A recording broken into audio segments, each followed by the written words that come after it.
Hello, hello, good evening. How's it going? How you doing, Ark? Alright, let me just quickly set up. But yeah, how's it going?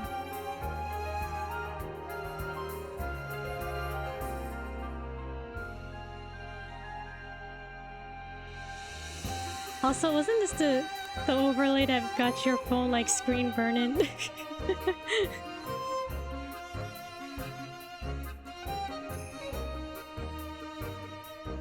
Been a bit sneezy. Did you catch a cold? Did you catch 2 colds?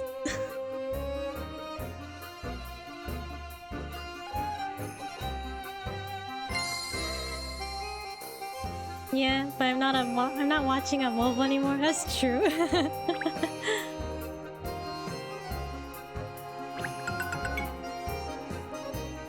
Allergy sneezes. All right.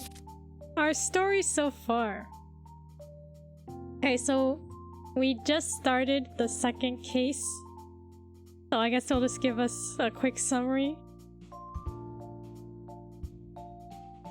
The big screen, well, not the speakers too. Oh, also, before we start. Alright, now I match with Katrielle. I made her hat. I drew it myself this time, alright? I didn't yoink an image off the internet. Drew and rigged it. Very scuffed, but it's here.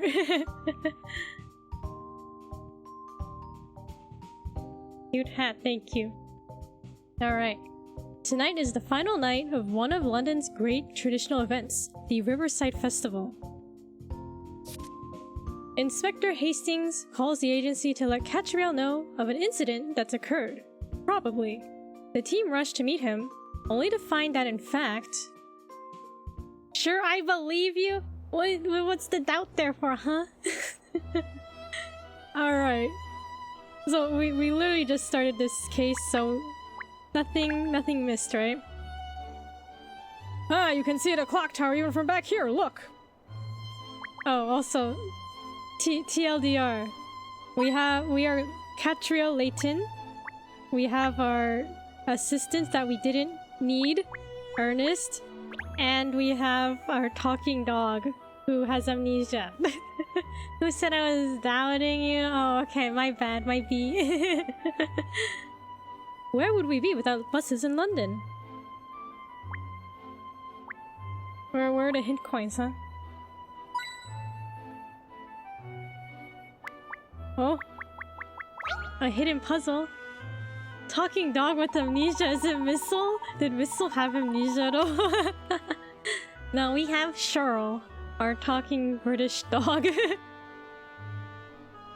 Oh, I say, there's a puzzle hiding among the folds of that flag. What a highly improbable place for a puzzle. Well spotted, Ernest. You quite often find puzzles where you least expect them. Now then, why don't you have a go at solving this one, Ernest? Seeing as it was you who found it.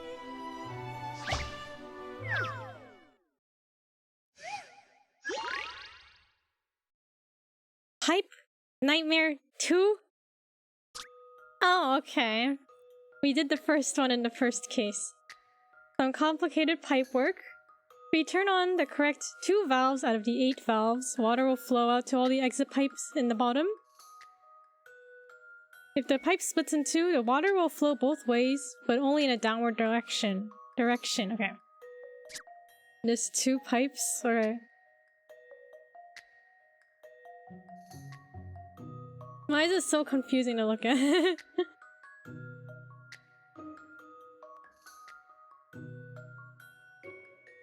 Okay, so it's probably... probably not A.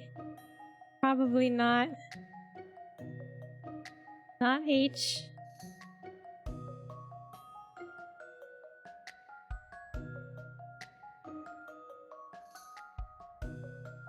I feel like C could be a good... C or E could be a good contender. You want me to put a no backseating or spoilers pin? So I've played this game before, so I think it's okay for this stream. Just the usual amount of don't backseat. But spoilers, yeah, I guess it's just a usual stream. The common courtesy. No explicit I will execute you today, you know? But thank you for the consideration.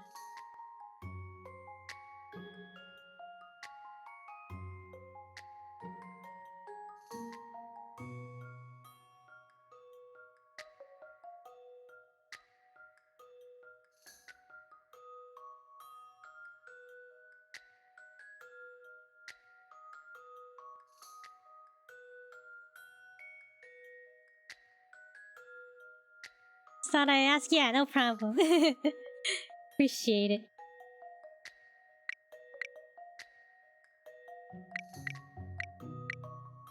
I feel like these puzzles aren't that hard. It's just a matter of like actually like thinking about them. Okay.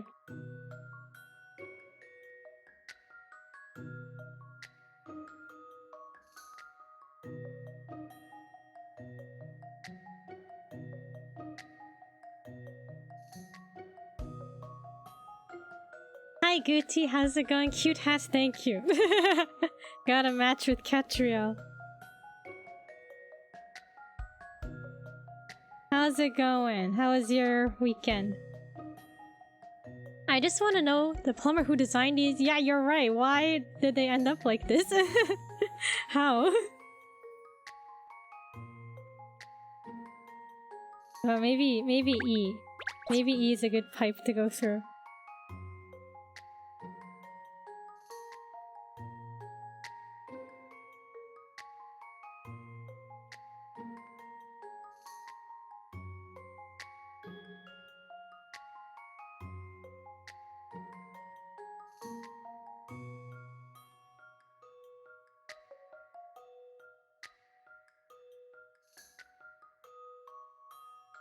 Good weekend. Was very, very lazy with some Tears of the Kingdom. Okay, lazy weekend. Is this from last time or a new puzzle? New puzzle! This one's the pipe. It's like, I guess, the sequel to the first puzzle. I forget what it was called. Something pipe work.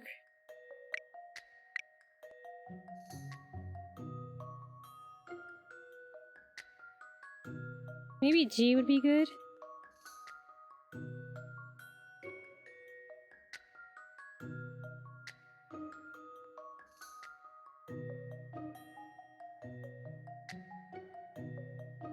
Does G really cover all those pipes?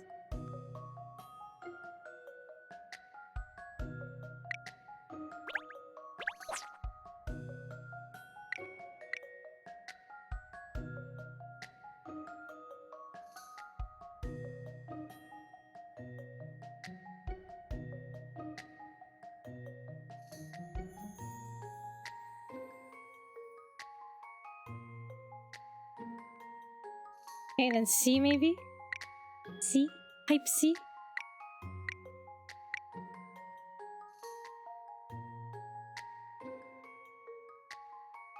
Okay, we're C and G? It was G, right? Okay.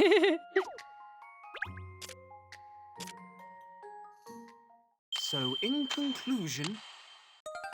Thank goodness I got that right. Thank goodness I got that right. Alright. Yeah, who designed these pipes anyway? I feel like it's an inefficient system. Pipe Nightmare, that's what it was called. I did it, miss. I solved it. Well done, Ernest. I'm impressed. Well, it wasn't easy, but it was all worth it just to hear you say that, miss. I miss the old anxiety-inducing results screen. Oh yeah, the like the ticking, and then the poses, the and then the third one, you can tell if you got it right or not, because they either frown or smile. Phew! I wouldn't want an office up there. Think of all the stairs. I guess that's true. Scotland Yard is an absolute icon of the building, isn't it? No, of the city, isn't it? The building. Scotland Yard is an absolute icon of the city, isn't it? Such a dignified building. That's your dog? Yeah, that's Cheryl, our dog. Oh. I expect that's where the most senior officers have their offices. Does Ernest say something too? Oh, apparently they had to rebuild Scotland Yard because the original building was so old and dilapidated. Yeah, okay, our dog, Cheryl, he showed up to our office. And he was like, I'm a talking dog. And Katrielle was like, oh, okay. He was like, what? Aren't you surprised? She's like, oh, it's just a talking dog. But he wants help figuring out who he is. And he was our first client, and we haven't solved his mystery yet. The sight of that crest is enough to make me worried that I might have forgotten to pay for something when I was shopping. Maybe you should join the force, Cat. The crest has 2 big cats on it, look! Okay, let's just go in. And only Katrielle and Ernest, our assistant, understand Cheryl. No one else can understand him. Hello, what have we here? Katrielle, Layton and Co. No less. Good to see you at the yard, ma'am. Inspector Hastings is investigating the latest case with a rather small team of officers. The select few, you might say. Ha ha ha. And after your brilliant performance on the Big Ben case, I'm not at all surprised to find you among them, ma'am. Gosh, you've made a name for yourself already, miss. Yes, which means we'll have to work hard and solve this case too. I have expectations to live up to now. If a dog talked to me, I'd be losing my marbles, right? Like, isn't that crazy? A talking dog? Katrielle has a cute outfit. She does. I like her clothes. Oh yes, I forgot to mention that we can return to the agency at any point, you know. Whenever you like to go back, just touch the Latent Latent Detective Agency icon. I put details of all the cases on the pinboard, so you can switch to investigating another case whenever you decide to do so. Or you can play around with the office feng shui if you don't like how it's decorated at the moment.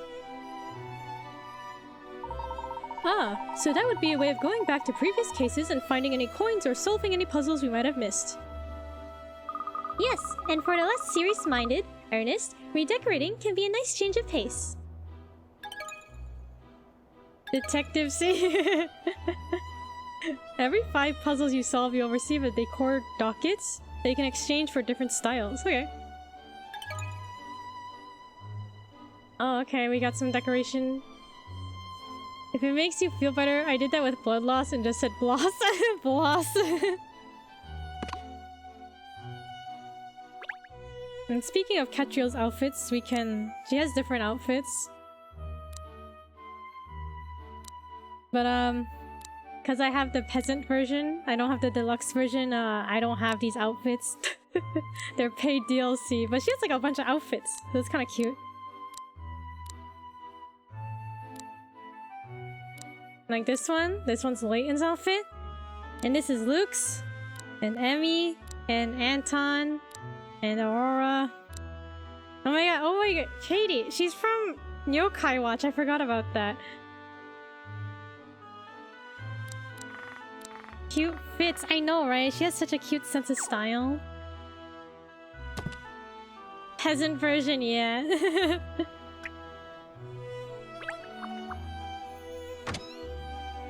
I was thinking like, well, maybe I should get the deluxe version on the Switch and play it from there.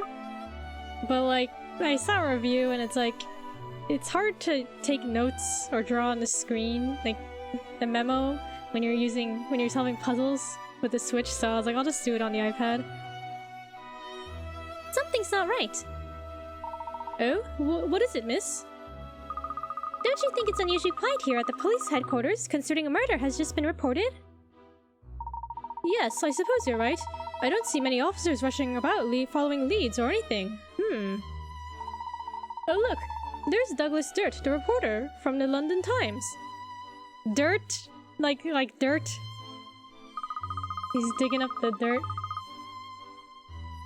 Ah, let's go ask him. Let's go and ask him if he knows anything. If anyone will know, it's a reporter.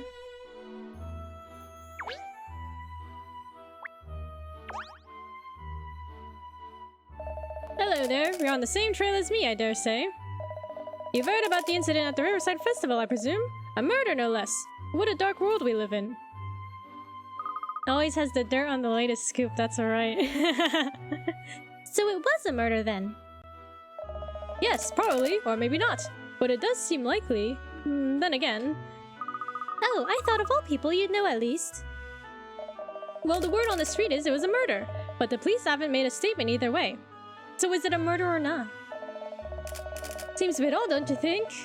A murder at one of London's biggest events should be front page news. He's wasting his film, he is. He's just taking pictures of us.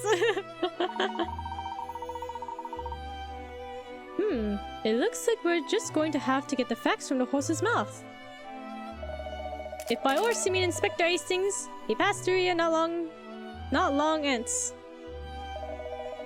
I pressed him to give me the lowdown, but he gave me the cold shoulder. I think he's probably still in his office. It's so hard to read without the H's. VIP status, Kiku, that's right, Gucci. I was scrolling through my Twitch and I was like, you know, it's been a while since I've assigned VIPs. I thought I'd add a new couple badges, you know? But thank you for always watching my streams, Gucci. Ah, thanks for that. We'll go and find him. No need to thank me. All I ask in return is a little addition of any dirt you happen to pick up. Anything at all will do. Or why is it so hard to read the text? When they omit the H's, I'm like, blah, blah. I don't know what they're saying. This is the reception desk, Cheryl. I mean, just in case you couldn't see from down there. The sign makes it very clear where you need to go when you arrive, at least. Not so friendly for dogs, is it? How could you ever read that sign without jumping up and putting your paws on the counter? Thank you, you're welcome. Alright, a lot of hint coins. Newspapers and magazines for people waiting, eh? Where's Ideal Hound? There are local papers as well as the national broadsheets here. Gosh, look at that headline. Immigration disaster looms. Martians claim right to live and work... Martians? Martians claim right to live and work in Britain. Martians? Like the alien? Like aliens? I think members of the public are supposed to sign in here, but I never have. Golly, have all these people visited Scotland Yard today? Should we sign in? Luckily, I can't write Cheryl O.C. Combs, or they think I was taking the biscuit. Oh my god, there's so much reading. Okay, we gotta find Inspector Hastings. The shifting perspective throws me off a little since the older games. The background and camera were static, yeah. We're in a 3D world now. It's fun though, I like looking around like this.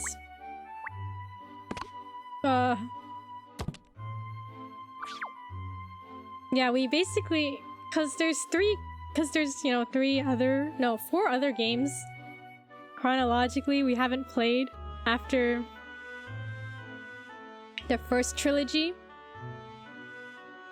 So, like, there's the 4th game, and then the 5th and 6th games are 3D, like this. Does it work by dragging your finger on a screen? Yeah. Oh, when we're investigating mode. We're gonna just look around. Oh, a puzzle. Hello, Miss Layton. I came across this puzzle during the course of my investigations into a certain case. Mum's the word, of course, but I can't figure it out. Oh, could I see it? You could indeed. This is a very puzzling puzzle. I certainly appreciate your assistance. A puzzling puzzle, you say? Happy families. Also, like, I think the picker-rat counts are pretty generous in this game. Like 40 picker-rats? Happy families. Okay. There are 7 people in my family, with 5 children including me. The second eldest boy is 4 years younger than me. The second eldest girl, who I get on with really well, is 3 years younger than the eldest girl. The eldest boy is 4 years younger than the eldest girl and 3 years older than the youngest boy. We all have the same parents. If the second eldest girl is 19 years old, how old am I? Already lost after the first sentence. I didn't read any of that. Okay, I mean, I read it, but I didn't, like, retain any of that. Okay. Oh, don't quit, don't quit. Okay. Y'all can read that up there. 7 people in my family, 5 children, including me.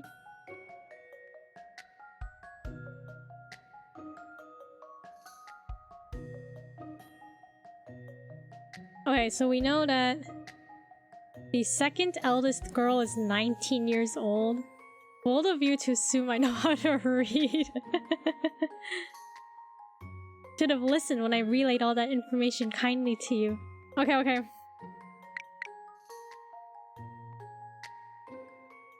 Do I just like shorthand these notes? Okay. Okay, second eldest girl is 19. Can you relay it unkindly then? What would that be? Would that just be yelling? Okay. There's probably a lot of like filler information. 7 people, okay. 5 children, including me. Okay, second eldest boy is 4 years younger than me.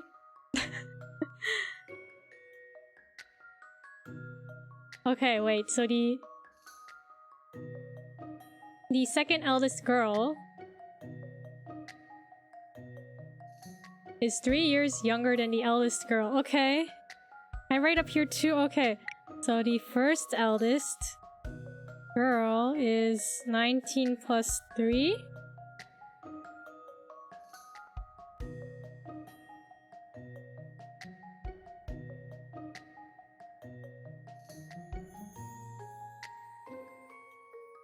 Does that make sense?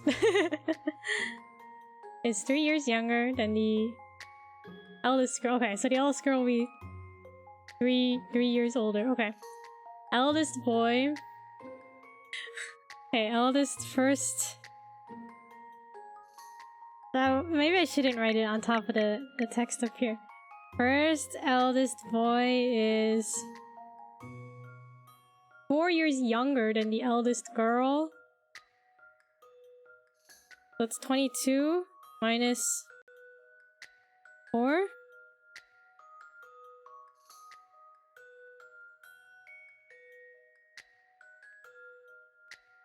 So 18.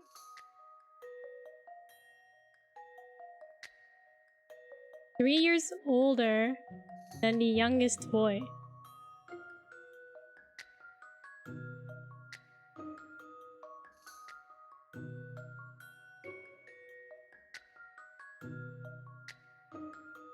Youngest boy is... Okay, youngest boy is...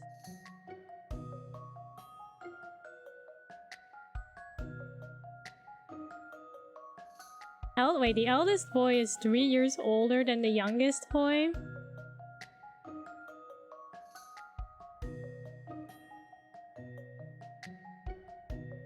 So 15? Alright.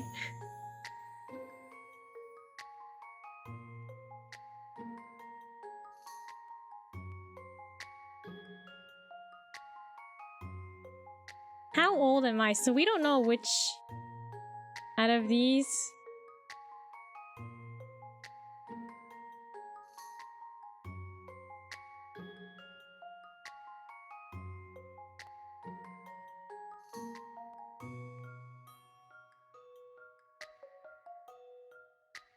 How old am I?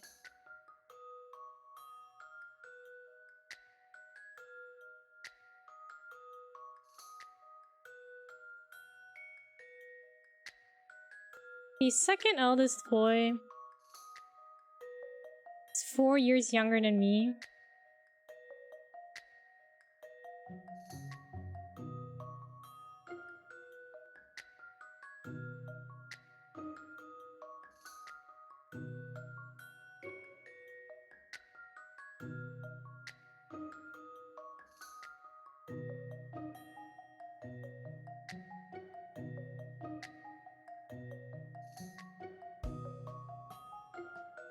Second eldest boy, 4 years younger than me. Are you the eldest boy? I don't know. Am I? I mean, yeah, I guess that is 4. This is the same, isn't it, huh? Minus 4 years.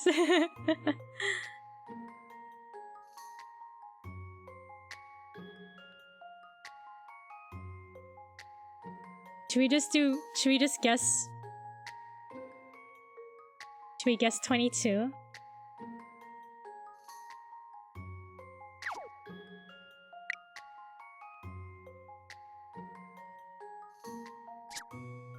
Should we guess it? I don't want to think too much.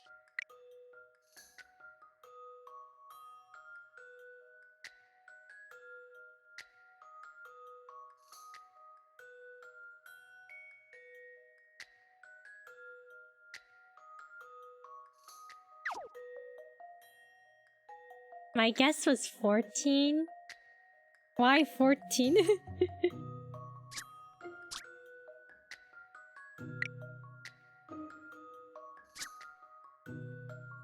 Hold on, I need my notes again. It's a nice number. Can I see the puzzle again? Yeah. Hold on. Okay, take a look. Any snacks or drinks? I just have regular water today.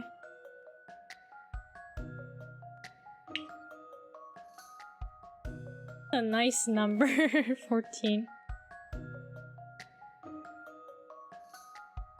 I think we have a lot of hints too, so I think we could always use a hint. Okay, shall I guess 22? If I'm wrong, I'm blaming you, Mark. Oh, we're wrong. What's the matter with me today? What's the matter with me today? The voices in my head were incorrect.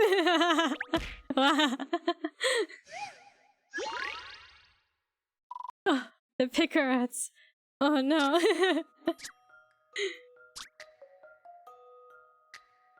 What does I draw a diagram?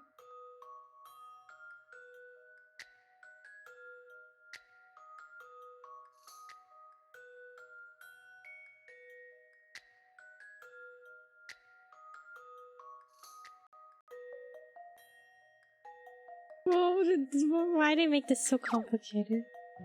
I'm curious what the first hint will say. It'll be like, yeah, just plug in some numbers. Read the text carefully. Reread the information in question and draw a diagram to work out everyone's ages. Start with the second eldest girl, who we know is 19, and work from there.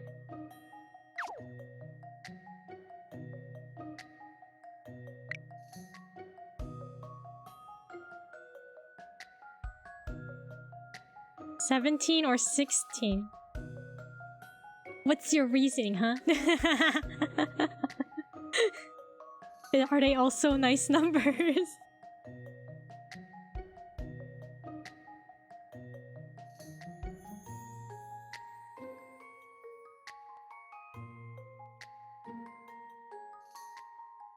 Okay, hold on. First eldest boy is 18. So the second eldest has to be between 18 and 15, right? Okay, so that's where you got 16 or 17?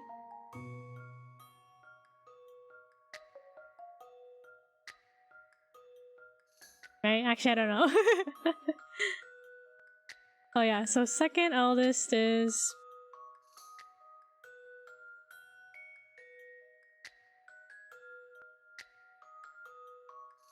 So wait, so it'd be... Wait, so... Why is it so hard to think? Okay. The second eldest...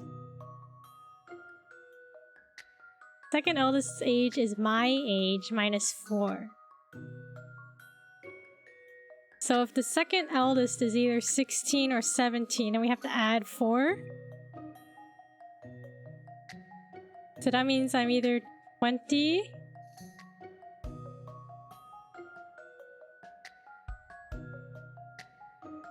$19 for second eldest. So eldest is 21. If you're eldest boy, then it's 21 minus 4. I think it's second eldest is there to tell you that you're the eldest.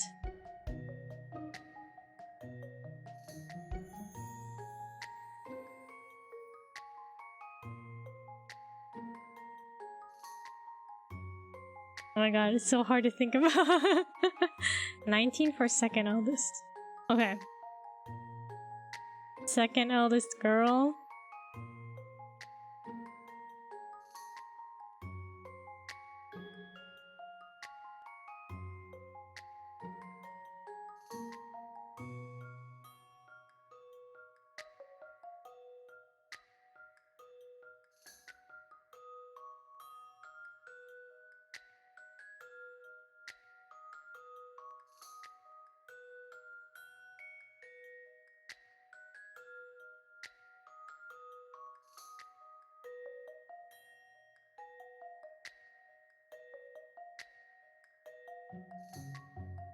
It doesn't say for a boy or girl, right? Correct. It just says, I am one of the children. We are one of the children. It doesn't say, it doesn't specify who. So it's, I think it's either 20 or 21, right?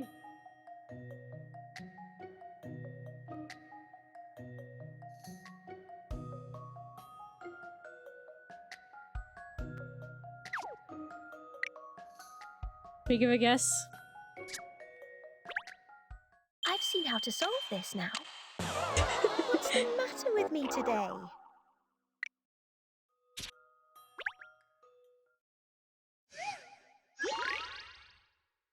Oh, the pickerats. This puzzle is so aggressive. It's a... I said 20 or 21, right? If it's not this... This is an interesting one. That's not like me. I love the angry face. He's so disappointed. Okay. What did we get so far?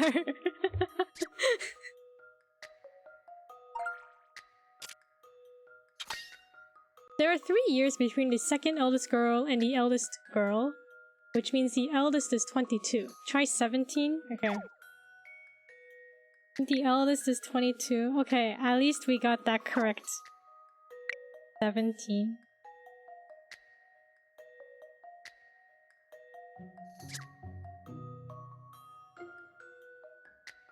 Guess I miscounted. I said 21. I've seen how to solve this now. Not good, Katrielle, not good. Not good, Katrielle, not good. You're right, she does look kind of cute. Just angry. 18, okay, we'll try 18. Ugh. Ugh, the pickerats. This is an interesting one. Oh, that's not like me. That's not like me.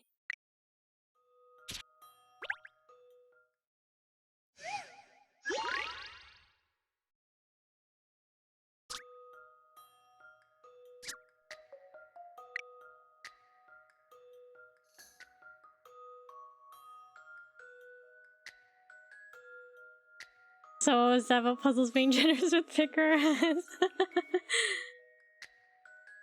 Nothing. Okay. We're gonna put this in order. We're gonna use our logic. Our logical thinking.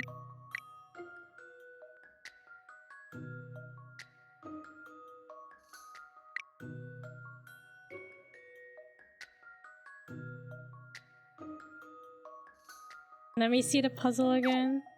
Okay, there it is.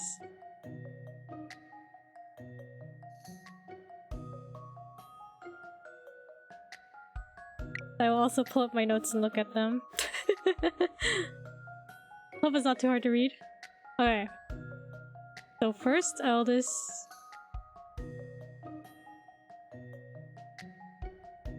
First eldest girl.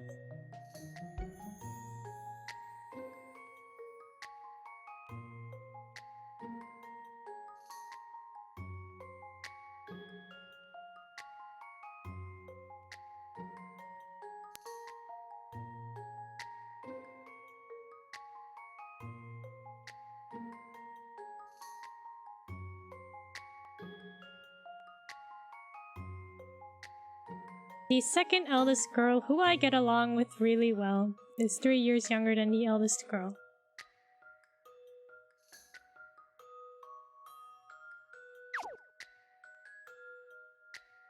It's not 19, is it?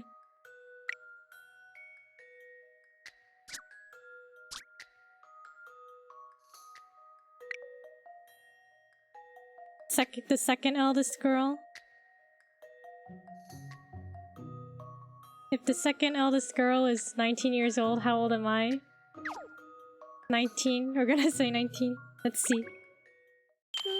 This should do it, I think. And that's how it's done.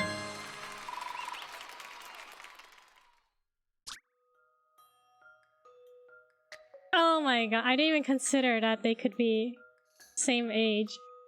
If you work in order from second eldest girl, everyone's ages become apparent. She is 19, the eldest girl is 22, the eldest boy is 18, the youngest boy is 15, so we got those numbers. And the person posing the question is also 19. She's the third girl in the family, and is a twin sister of the second eldest girl. I was guessing. Like, yeah, I saw like we had like all the numbers. I was like, so where does she fall in? 19. What? Okay. Jeez. It's not just me, right? It wasn't just me that was struggling, right? There! That should put you out of your misery, PC Beat. Oh, indeed it should, Miss Layton. Much obliged, I'm sure. Now I'll be able to keep my mind on the job. Lovely jubbly. Lovely jubbly. That was convoluted. You're very welcome, Constable. Do call in at the Layton Detective Agency if you need assistance with any other matters. Okay. Back to the matter at hand. We gotta go to Inspector Hastings' office.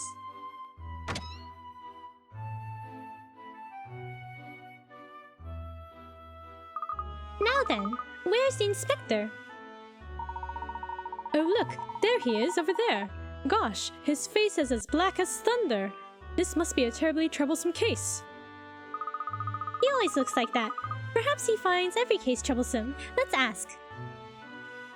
What if the police had to rely on other people to solve your case? Hopefully those other people are brilliant detectives, such as Katrielle Layton.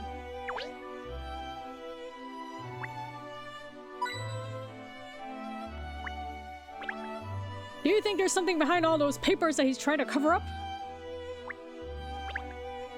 It's rather hard to see what's among all these photographs and memos. Oh look, there's a recipe for beans on toast here. I wonder what case that was from.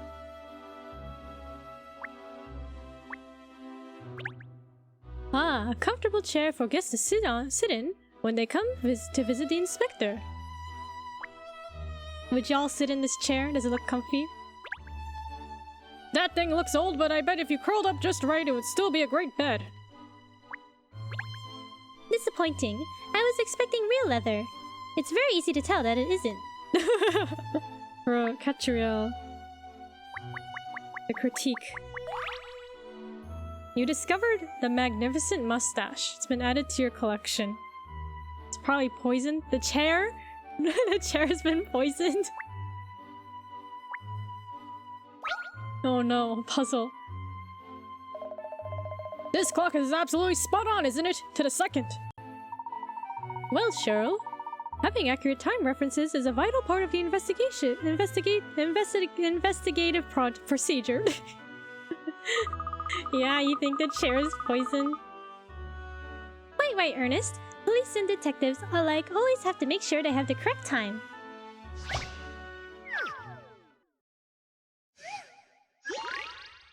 A matter of time. Okay, here we go. An old clockmaker needs help setting the time on these 3 clocks. The clocks each say different times. One says 4:05, one says 2:18, and the other says 3:05. One of the clocks is 32 minutes fast, another is 28 minutes slow. One of them has stopped completely. Set them all to the correct time. I don't have time for this puzzle. Well, too bad. Yay.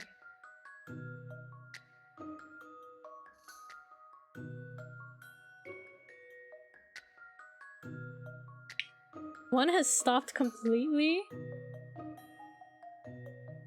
Wait, if one stopped completely, does that imply that's the time? That's the correct time? How would people set time on clocks back in the day? I don't know. Yeah, how did they settle for a time? Did they have to like rely on a sundial or something? I don't know.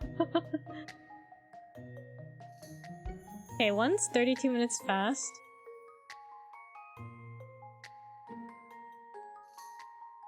Other is 28 minutes slow.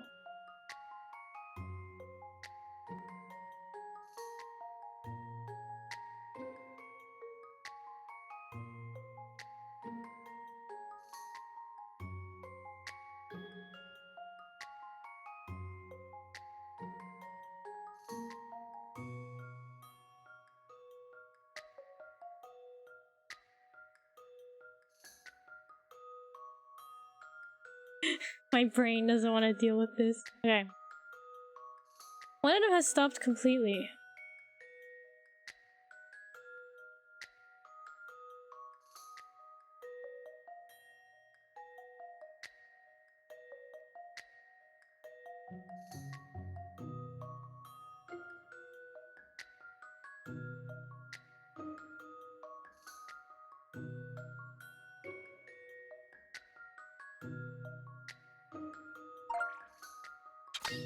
Trying to work out which clock is running fast and which clock is running slow.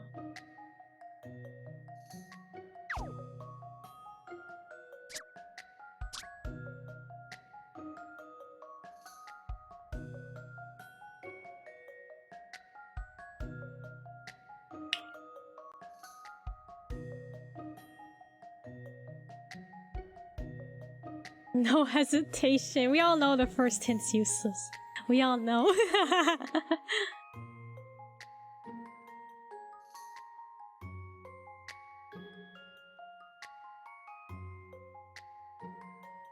The coins, don't worry, we're rich.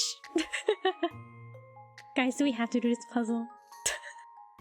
I don't even know where to start. Okay, which one's fast? Which one's slow?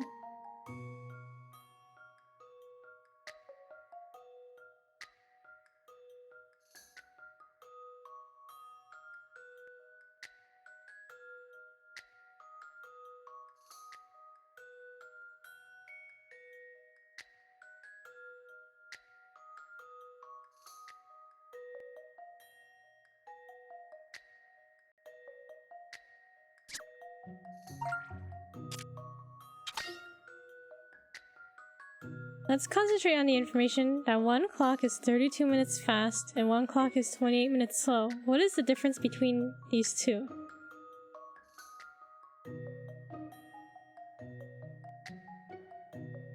Like 4 minutes? Is that what it's saying?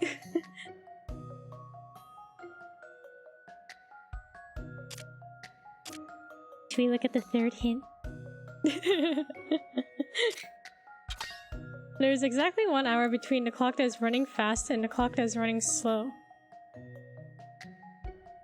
Can you see which times are 1 hour apart?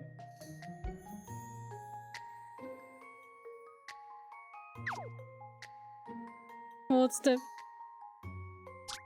4:05 and 3:05 are 1 hour apart.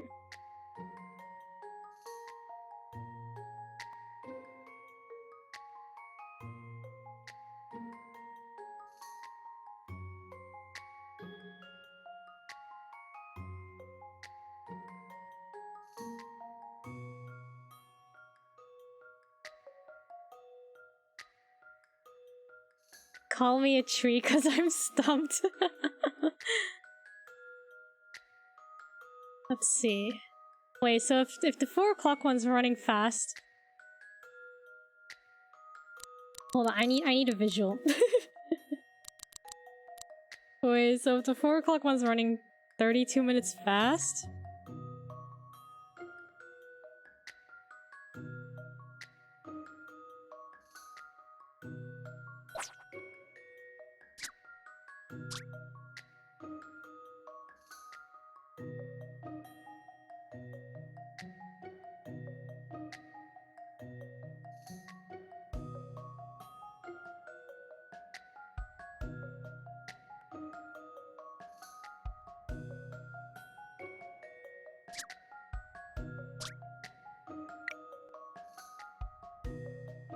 Oh, hello Fletch, how's it going?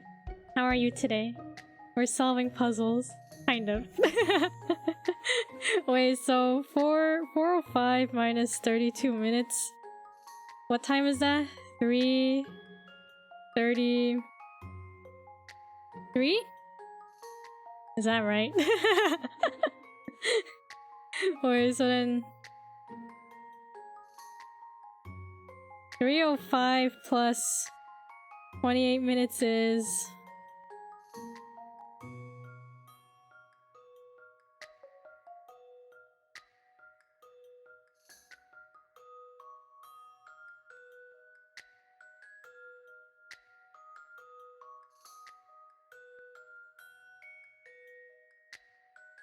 I need a visual.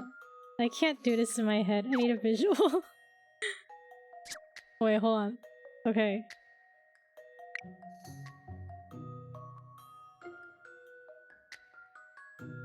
That's here. That's 35.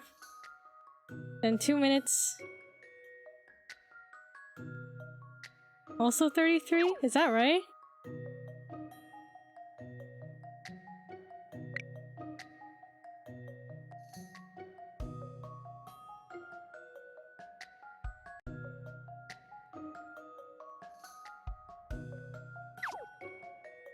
Wait, so is it 3:33? Am I crazy? Am I just making up a number? Making up a number that may or may not be convenient? This puzzle's got some bite. That was too easy. Alright. I concur. The correct time is 3:33. The old man looks really pleased now. All the clocks are right. Bruh. You know, after I read the logic that, like, if they're exactly 1 hour apart, the two times, then, like, find a difference between it makes sense, I guess. This puzzle's got some bite. Oh, jolly good, Cheryl. Well done. Are you in training to be a police dog by any chance? Oh, sure. It's what I've always dreamt of, Pinstripes. Surely, Cheryl's in training to be a detective's dog, not a police dog. And he's made a very promising start. I give up. Alright. Okay, back to the matter at hand.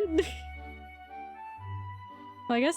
Okay. Talk to Inspector Hastings. Ah! You're here, Cat. Good, I've been waiting for you to show up. I see you've got your usual entourage with you. We don't actually allow pets in the yard, but I'll turn a blind eye for now. I hear there was an incident at the Riverside Festival. Yeah, that's right, and the festival's in full swing already. I was actually planning on taking my better half along to watch a show, but now this has happened. People are saying it's a murder. Is that right? Who told you that? Oh, it was me on the blower, wasn't it? Like I said, we don't know for sure. What exactly did happen, Inspector? Huh, well, I'll tell you what I know so far. Early this morning, a man and woman fell from opposite banks into the Thames and haven't been seen since. But it sounds like it was no accident. The man was pushed by someone. Then it's clearly a murder. The woman, on the other hand, chucked herself in. Gosh, a murder and a suicide. You're not suggesting the two events are unrelated, but just happened to occur at the same time coincidentally?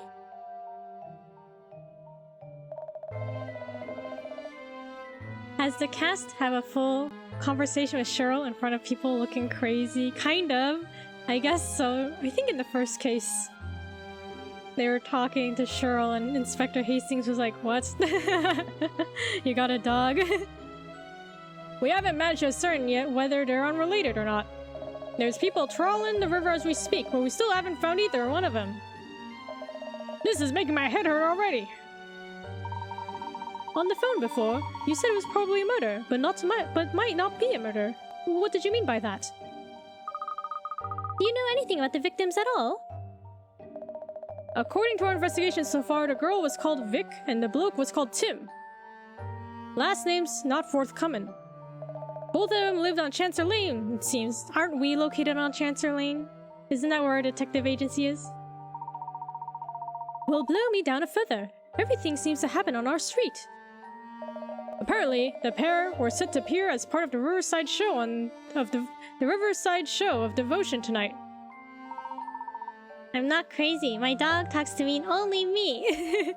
I mean, don't people talk to their pets all the time? Maybe it's not that crazy after all, right? I wonder what's behind all this. It's my job to find that out, Sunshine. It seems I was requested personally to handle the investigation. And not only that, I've been told not to involve too many officers. Oh, that's why it's a small team. On the one hand, I'm flattered, but on the other, I'm flummoxed. There isn't exactly much to go on. And I'm hampered by having so few officers at my disposal as well. Which is partly why I asked you to come down here, Kat.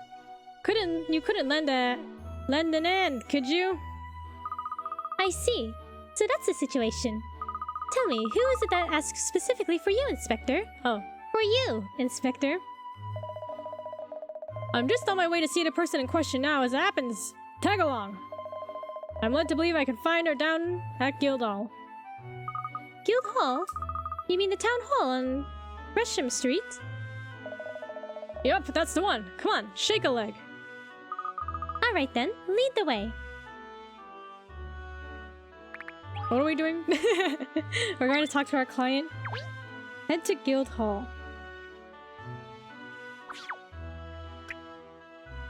The workplace of London's mayor and other city staff. We're gonna meet the mayor.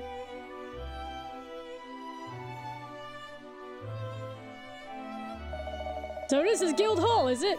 You can almost taste the history here. It's bustling, isn't it? Especially considering the late hour.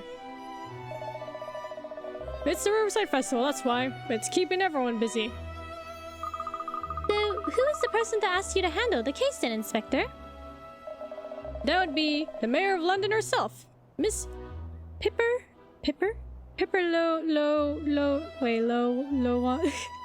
Loanida? Pipper, right? Pipper. Loanida? Oh yes, I've seen her picture in the papers. A very sharp-looking young woman. They say she's really been shaking things up since she took up office. She sounds like a force to be reckoned with. That she might be, but that doesn't help us find her. Where in the rabbit warren do you suppose she's hiding? Why don't we ask that woman over there?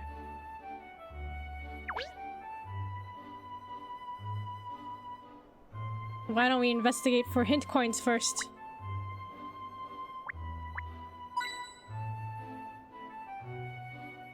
Thank you for the stretch arc. Thank you for the posture check. No shrimping. No shrimping allowed. Thank you for the hydrate.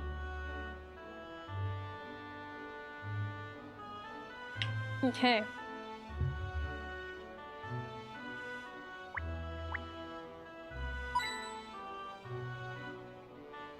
You know, hint coins, are they just...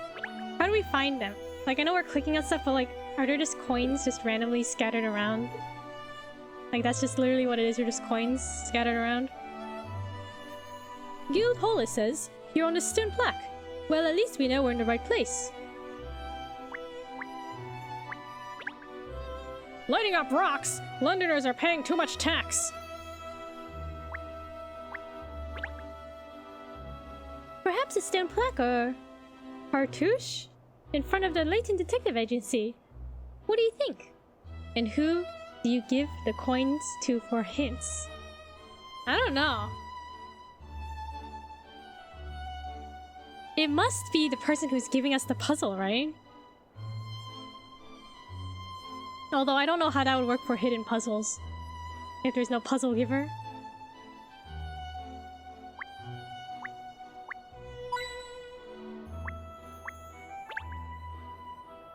It's a very stately building, isn't it? Just right for a city with such history and tradition as London. Man, I want to go to London. I always say this when we play Professor Layton. I want to go. Judging by all the lights in the windows, there must still be a lot of people working, even at this hour. It's not as big as I was expecting, though. Are you sure this place covers all of London? Look, there are all sorts of announcements and information posted here. Gosh, what's this about? What's this about? Urgent. Mummy wrapper required. Experience preferred but not essential. What? What kind of advertisement is that? Who needs a mummy wrapper? Nothing about anyone looking for a missing dog. Not here, not anywhere. I don't think real London has hidden Puzzles? I don't know if I want to solve hidden puzzles in real London. I think I just want to enjoy the sights. Excuse me, would you point us in the direction of Mayor Lowanida?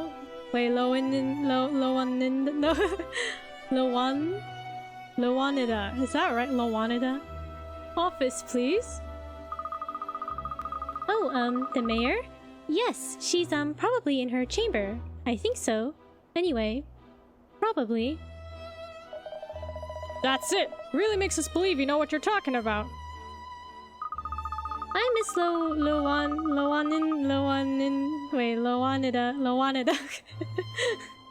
Secretary. Hesitate, bruh. What kind of name is that? What if there's a very dedicated Layton fan who randomly gives out puzzles? Then I guess I have to solve it, right? Or maybe I just give them a bunch of hint coins. Pleased to meet you. Did you need to, see the mayor about something? She's extremely busy today. I'm not sure that she'll, have time to fit in any unscheduled appointments.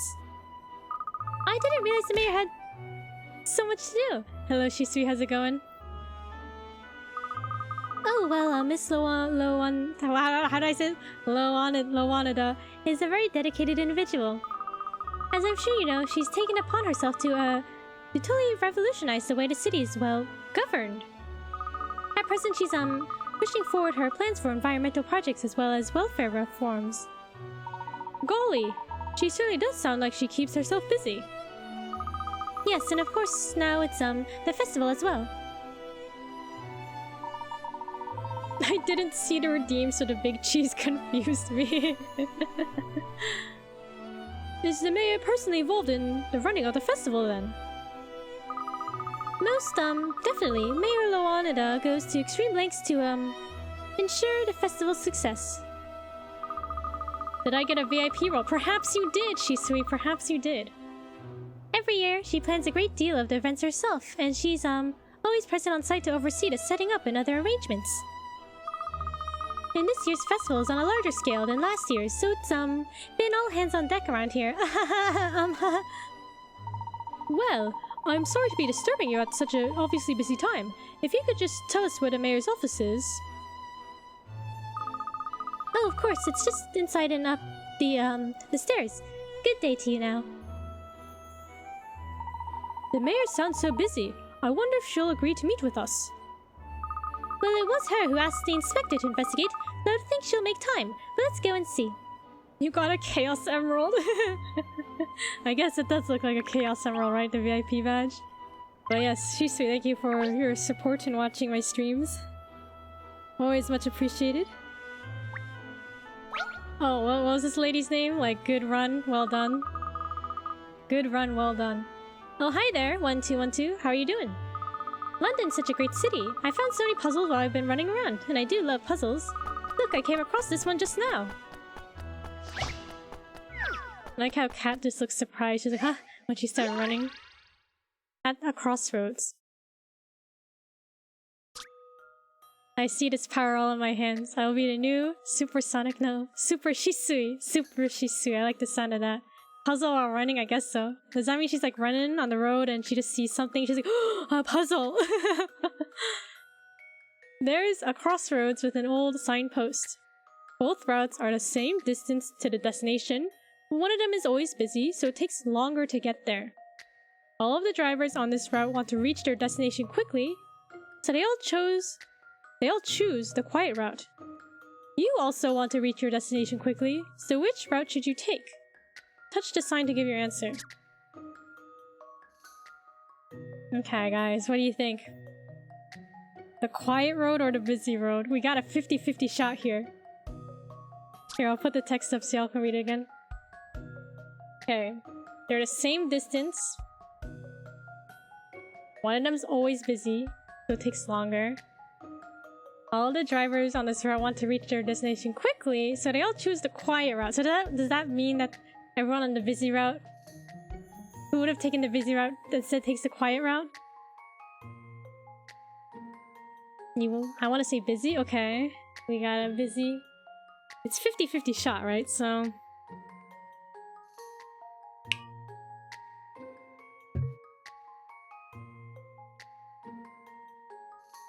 What should we do? Busy? But wait, it says route, not road? Wait, hold on. Now you're making me doubt myself. Okay. There's a crossroads with an old signpost. Both routes are the same distance to the destination. One of them is always busy, so it takes longer to get there. All the drivers on this route want to reach their destination quickly, so they all choose the quiet route. You also want to reach your destination quickly, so which route should you take? So quiet or busy? I guess it's the same. I bet busy since people will tend to go to quiet road, right? That's like the logical thing to think, right? Okay, so 2 votes for busy. Okay, we'll do it. B for busy.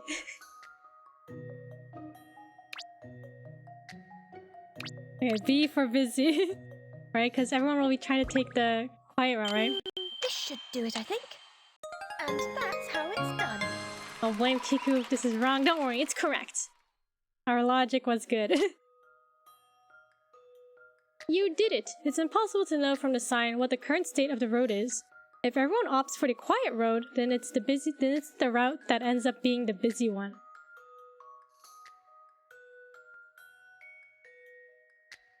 That's true. It's not a live update. It's just a sign that says that tends to be the busy one.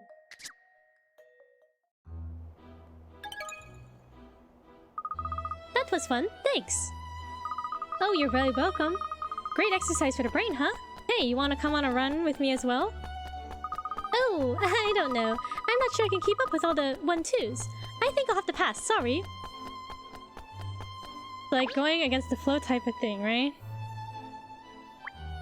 Okay, we gotta meet with the Mayor Lowanida. I don't even know if I'm pronouncing that right. Lowanida. Okay, let's go. We gotta figure out if this is a murder or not murder.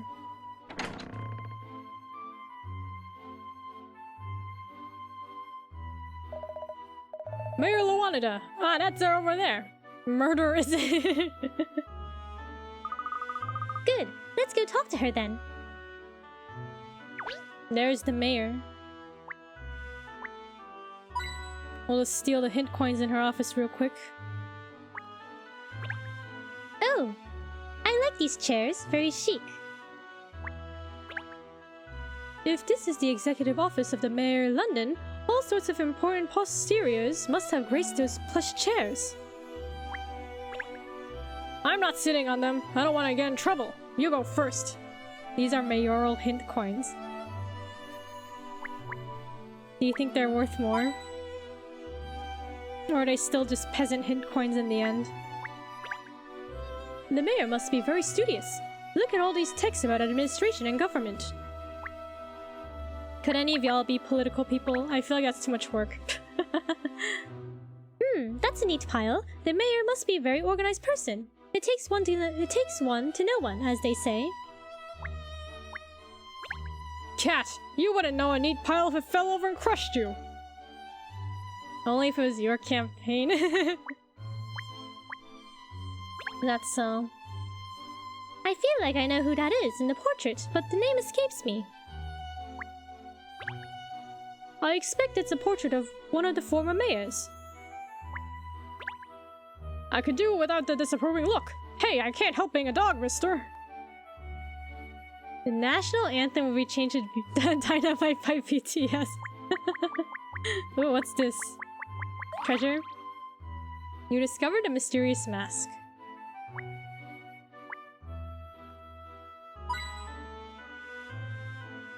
Is that everything? There's something here? Alright. Right, you pledge allegiance to BTS every day. Mayor Luanida, sorry to bother you when you're so busy. Inspector Hastings, CID. Ah, Inspector. I'm pleased to finally meet you in person. And your colleagues are... Oh yes, these three. Well, these two and the dog are from the Leighton Detective Agency. The Leighton Detective Agency? That's right, I've enlisted their help for this case. Miss Leighton has proven herself as extremely capable crime solver. As an extremely capable crime solver. Only the other day, she helped solve a very difficult case for us. It's a pleasure to meet you, Mayor Luanida. Katrielle Leighton at your service. Feel free to call me Kat if you prefer. Or Katrielle. I really don't mind.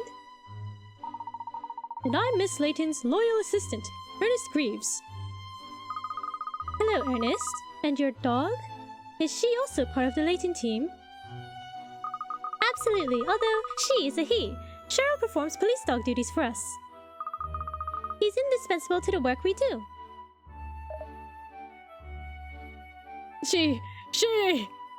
Poor Cheryl got mistaken for a she, I guess. I forgot how the Pledge of Allegiance go. I pledge allegiance to the flag of the United States of America and to the republic for which it stands, one nation, under God, indivisible, what? With liberty and justice for all. Is that how it goes? I don't remember. Okay, when I was a kid, actually for the longest time, I thought it's I pledge allegiance. I thought it was like I pledge of allegiance. But like, it's just I pledge allegiance, right? I pledge of allegiance. Well, that's good to hear, because the success or failure of the Riverside Festival really hinges on resolution of this case. In fact, I hope you won't take offense, but I'd just like to see your skills in action by having you solve this little puzzle. Replace all of it with BTS. I pledge of allegiance to BTS.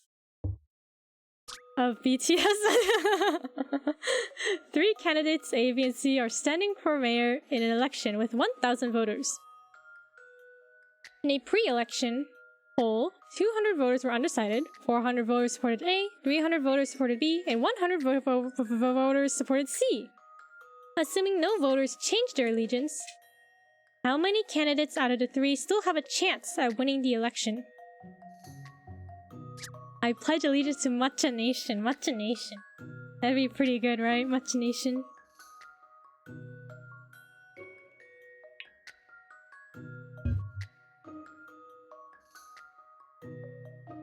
What did this say? Okay. 1,000 voters. So 200 were undecided, 400 supported A, 300 supported B, 100 supported C. Assuming no voters changed their allegiance, how many candidates out of the 3 still have a chance at winning the election?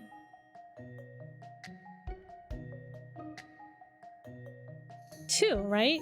Is it just 2? Like, if A gets... Wait, hold on. If A gets 200 votes...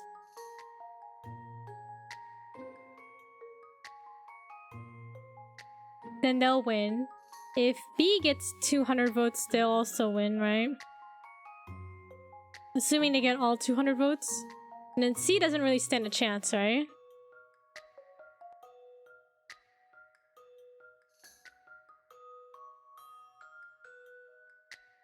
Two?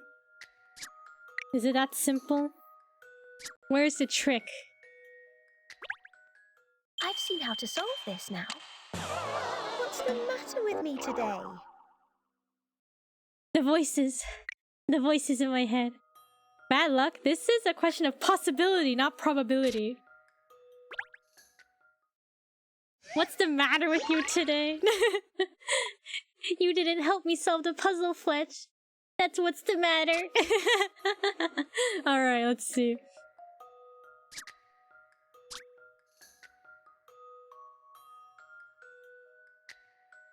Assuming no voters changed their allegiance, How many candidates out of the 3 still have a chance at winning the election? I'm not vaccinated. Okay, that's fair.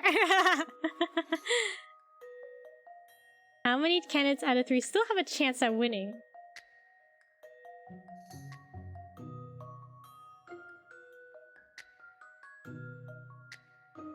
Wait. It says assuming no voters change their allegiance. Does that mean the 200 voters that are undecided are still undecided? And they don't vote? So only A has a chance at winning? Is that correct logic? Because I guess technically you don't have to vote, right? You don't have to.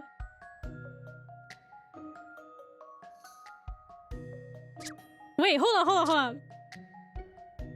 How many candidates have a chance out of winning? There's always gonna be one winner, isn't that? How many candidates out of the 3 will still have a chance of winning? Isn't it saying there will always be one winner, no matter what? No matter how many votes someone gets, there's still one winner in the end, right? Trick question. Is undecided an allegiance though? It's 1, isn't it? No matter how many people are running, there's always one winner. Is that correct? Is that the correct logic? This should do it, I think. Not good, Katrielle. Not good. Alright.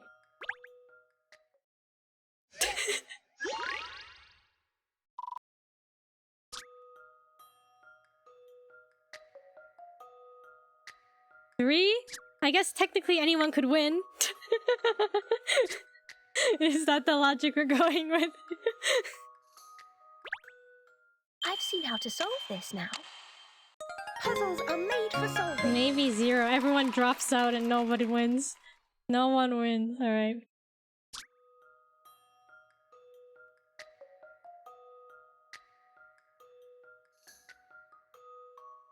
Not everyone who answered in the pre-election poll is obliged to vote.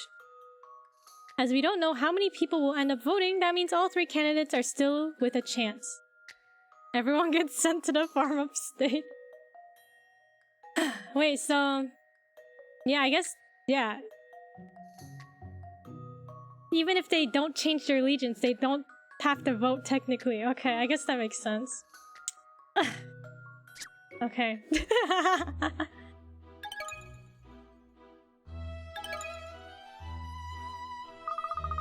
Who votes for pre-election but not election? I don't know, man. Well, that's very impressive, I must say. Your puzzle-solving skills are abundantly clear. I feel confident I can entrust the Riverside Festival case to you now. Oh yes, Miss Lowanida, you can count on us. False hope.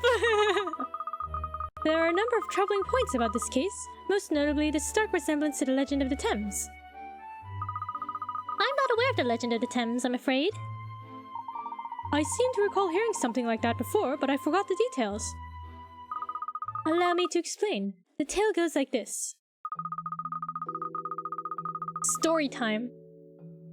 Long ago, a young man and woman, each from a distinguished London household, fell in love with one another. However, the 2 families were enemies, so the couple's love was forbidden. The Romeo-Juliet scenario? They were forced to arrange clandestine meetings every night, each coming as close to each other as they could, on opposite banks of the river. The woman's father learned of their activities and arranged one stormy night for her lover to be pushed into the river. What a stinker! The current was too strong for the man, and he was swept away to his death. Witnessing her lover's tragic end, the woman was heartbroken and threw herself into the river as well, ending her own life. I see. It's said that the couple's bodies were found days later, locked in an embrace. From then on, the ghosts of the couple were believed to draw young lovers to the river on clear, starlit nights as they lamented their tragic fate. So to appease the uneasy souls of the departed lovers, a festival was established. And that's the origin of the current Riverside Festival, I presume? That's right. It's a terribly sad story, But in the end, the couple were united in love. Which is what led to the belief that gazing at your loved one across the Thames will bless your relationship with good luck. Yeah, isn't that what Ernest wanted to do? He wanted to bring Katrielle to the festival. Ah yes, that's the idea behind the Riverside Show of Devotion, which is happening tonight, of course. But what an extraordinary similarity between the legend and the case we're currently investigating. Yes, it's either an incredible coincidence, or someone contrived to mimic the legend on purpose. Interesting.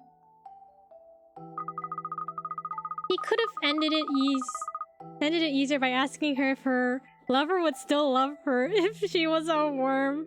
You think he would say no? No, I would not love you if you were a worm.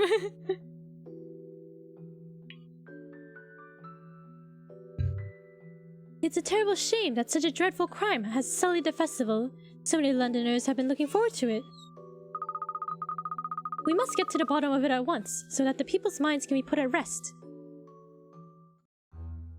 I was told you asked for me to lead this investigation using a very small team of officers, Miss Loanida. I don't understand why you wouldn't want the whole force working on it, if it's important to get it resolved quickly. Yes, the problem is, a great many members of the public are present at the scene because of the festival. If we send in swaths of police officers, we'll utterly destroy the atmosphere. After all, we're not even sure if it's a murder, an accident, or a suicide that we're dealing with. I should like to avoid alarming the public by keeping the investigation as low-key as possible. Is that the right move, do you think? Keeping it low-key. I see. Still. Inspector Hastings, everyone tells me what a talented police officer you are. They do? Yes, I hear you're dedicated and passionate about your work.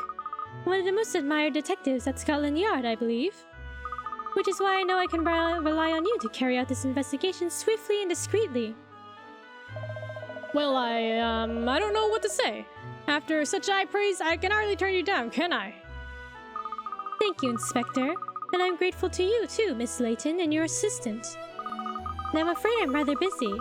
After the show of devotion tonight, the mayor always makes a speech. Of course, yes, we'll let you get on. Thank you. The festival is very close to my heart, so I do hope you'll get results soon. You just leave it to me, Miss Loanda. One of the most admired detectives at Scotland Yard? He's certainly dedicated and passionate about his job, but that's something of an overstatement, isn't it? Just a bit. Shh! He'll hear you, Miss Layton. Head to the Thames by bicycle.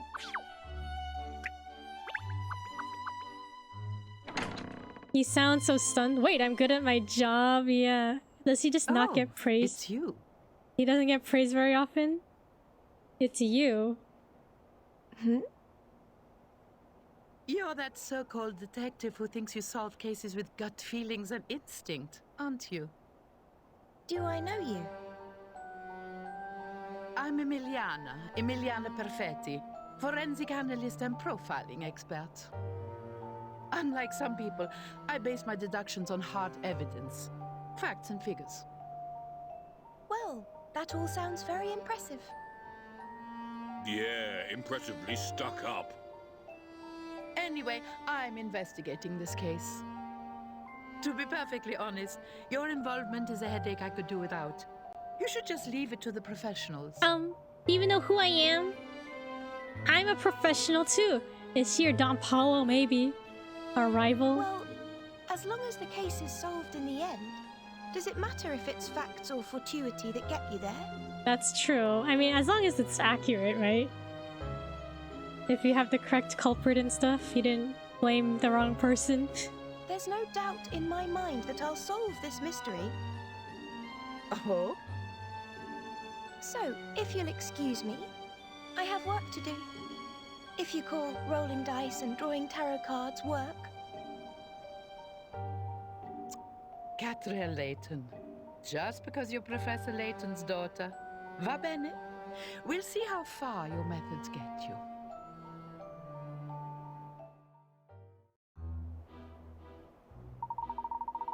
was that woman, Inspector Hastings? She's a profiler. She's pretty well respected down at the yard. Emiliana Perfetti's her name. We call her Perfect Perfetti. A profiler? You mean someone who analyzes?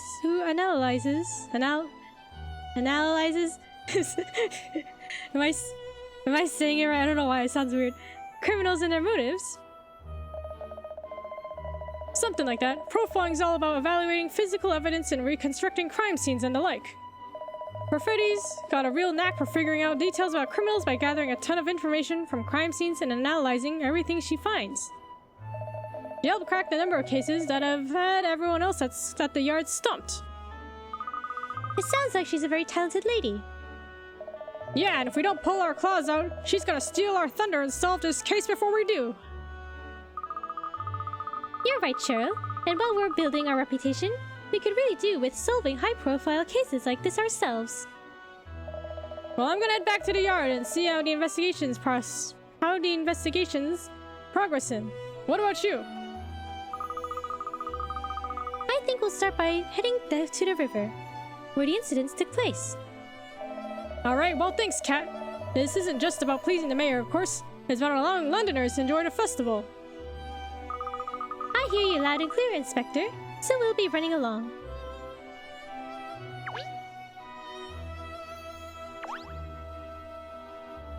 Okay, to the Thames. I like a man, please. A really hot one.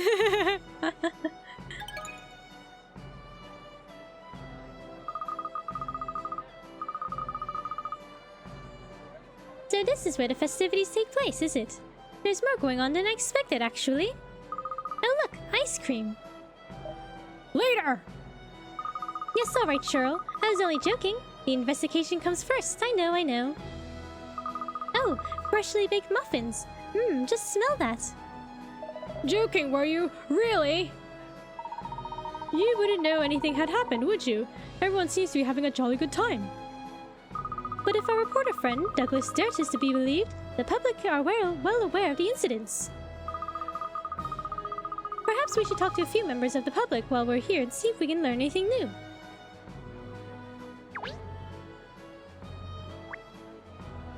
We investigate any hint coins? All the festival lights look so pretty. The lights carry on all the way down and over to the other side of the river. Look!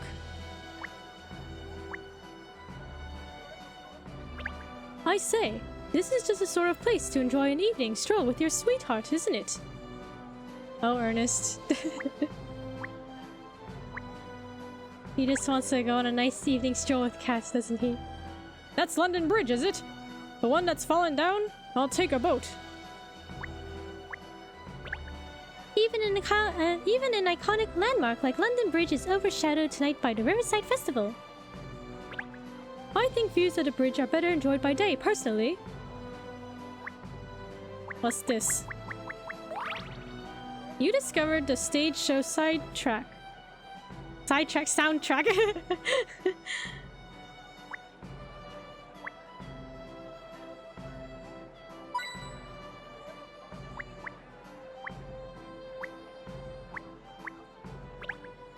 The way the festival lights dance on the water is quite enchanting, isn't it? It is quite a nice view. When a boat goes by and disturbs the water, the reflection goes all wobbly as well.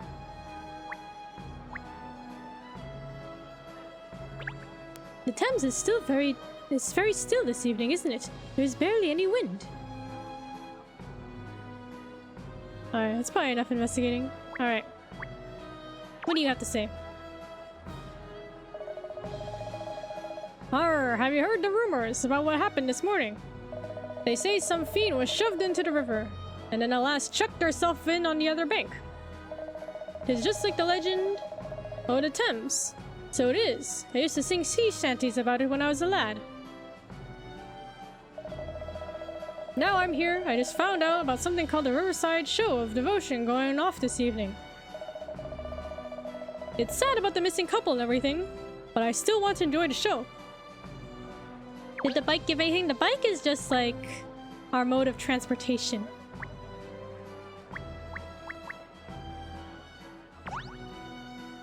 Do you want to travel?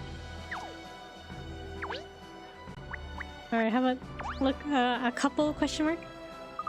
Oh wow, this is the Riverside Festival. I can't believe it, it's the best. I know, isn't it just the best? I suppose it is the most famous festival in London, mind you. I'd heard it was really boring though, but look at all these people here. Coming here was just the best idea, Benji. I really want us to take part in the show of devotion tonight, but apparently you have to apply in advance. Oh no, really? But I wanted everyone to see how in love we are.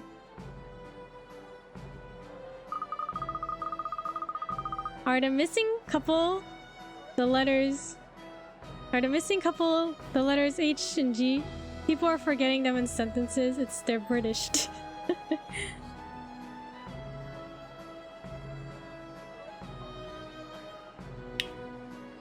They're missing. Yeah, maybe they are. They got lost in the river. H and G. It feels rather like the tragic incidents have actually attracted more people down here. Yes, it was always something of a low-key affair before the Riverside Festival. I think perhaps not many people were even really many people were ever really aware of it. So it seems that people who got wind of the incidents, they decide to come down here and see what the festival is all about. That's poor taste, that is. Well, it's the way of the world, Cheryl. It's only when things make the headlines, for whatever reason, that people realize what they're missing. Much like how all these people are in the presence of a great detective at this moment, but they have no idea. I'm sure your name will be in the paper soon, Miss Layton. Don't you worry. Yes, hopefully anyway. We still haven't found out anything more about the incidents, have we? No. There are so many people here for the festival, but no one seems to have actually seen what happened. Well, let's not forget that incidents took place on both banks of the river. We should go investigate on the other side as well. Come along, you two. Coming, miss. Where's your cup of tea?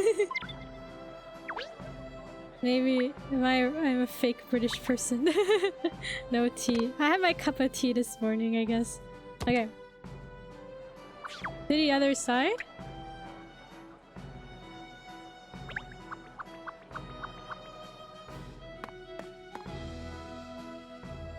I like how they have to raise Cheryl since he'd be at their feet. Do you think they pick him up? Or they make him walk? So this is where the missing woman threw herself into the river then. It's dead quiet on this bank compared to the other side where the festival's happening. Yes, but there are still plenty of passers-by. Somebody may have seen something. But how will we ever find them? Well, we certainly won't find out anything unless we start asking people some questions.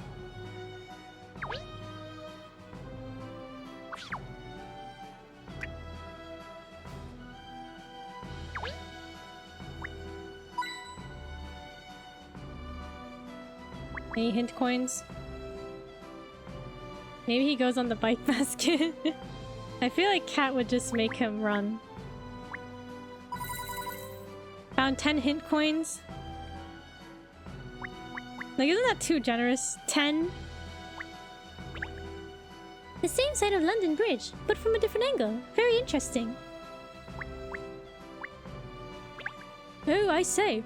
Wouldn't it be spiffing to watch the show of devotion tonight from the top of London Bridge?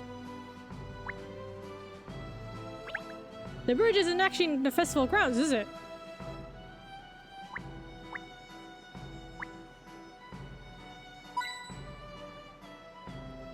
Okay, we'll talk to the cat. Oh, the cat has a puzzle?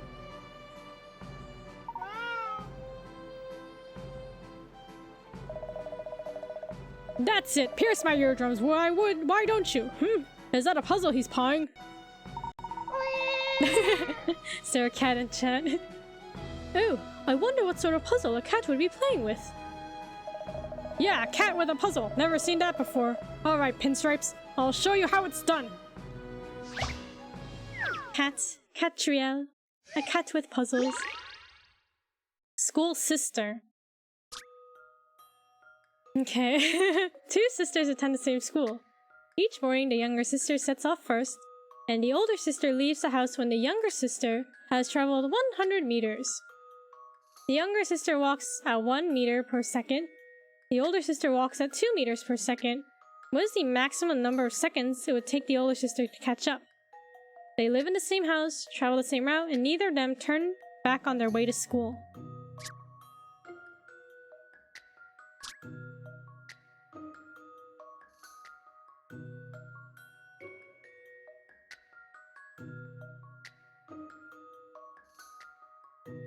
Okay, wait, so the younger sister walks at 1 meter per second.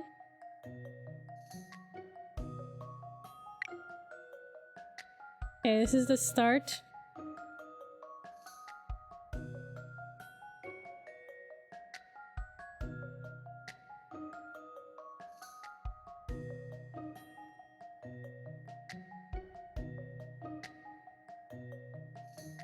And she's going at 1 meter per second.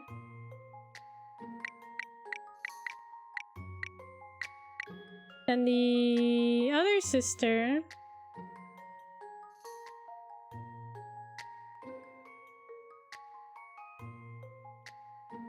goes 2 meters per second. What's the minimum number? Seconds?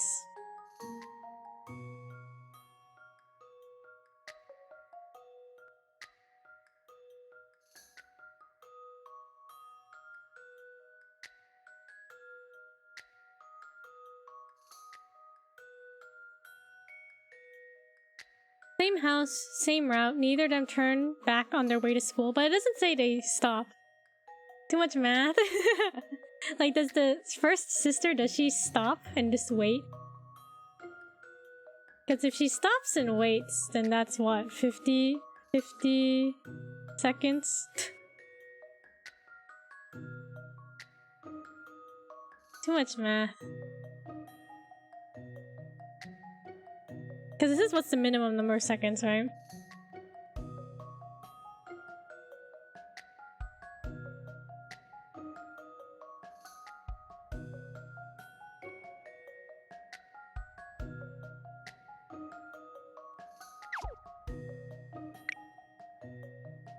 Should I say 50? I don't think it's right. I don't feel like solving any problems. This puzzle's got some bite. They do call me Sherlock Holmes for nothing. Oh, I got it right. If the school is located 100 meters from home, the older sister will just be leaving the house when the younger sister arrives. So it could be possible that she would catch up in as little as 50 seconds. Wait, did they mention the school is 100 meters away?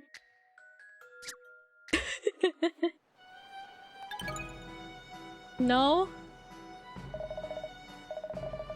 There! Done it! Ha ha ha! I wonder where this Moggy got the puzzle from in the first place. Just that when she reaches 100 meters? Well, I was right. They don't call me, Kikumaru, Professor of Rizology and Puzzleology for nothing. Ask the fisherman if he knows anything. Good evening, sir. What have you caught? Anything? You got lucky? You doubting me? Ah, fellow night fisherman, are you? What have I caught, you ask? Let me see.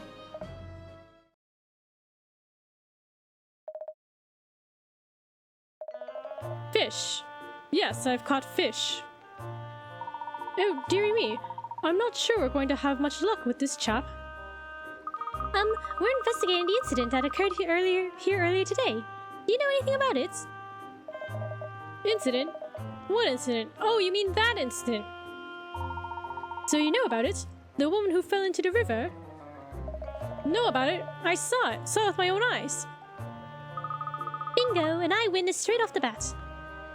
Are you a fish? Cause you're a real catch?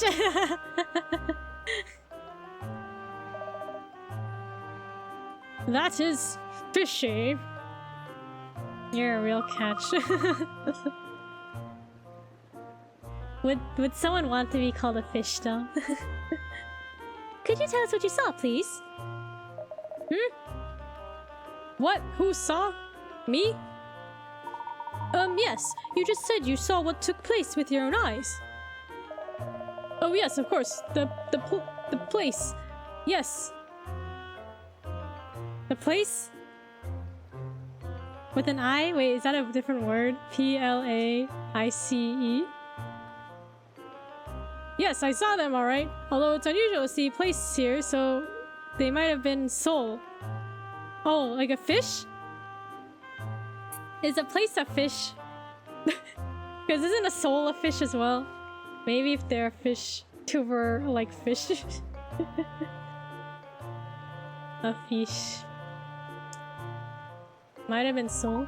No, not fish. We're talking about the woman who fell into the river. A woman, you say? In the river? You know, I think I might have seen something like that. Or did I? Make up your mind, old man. Holy mackerel, your dog made me jump with that odd-sounding bark, but actually it made me remember something. Really? It was this morning, early. The sun wasn't quite up yet. I was here fishing as usual.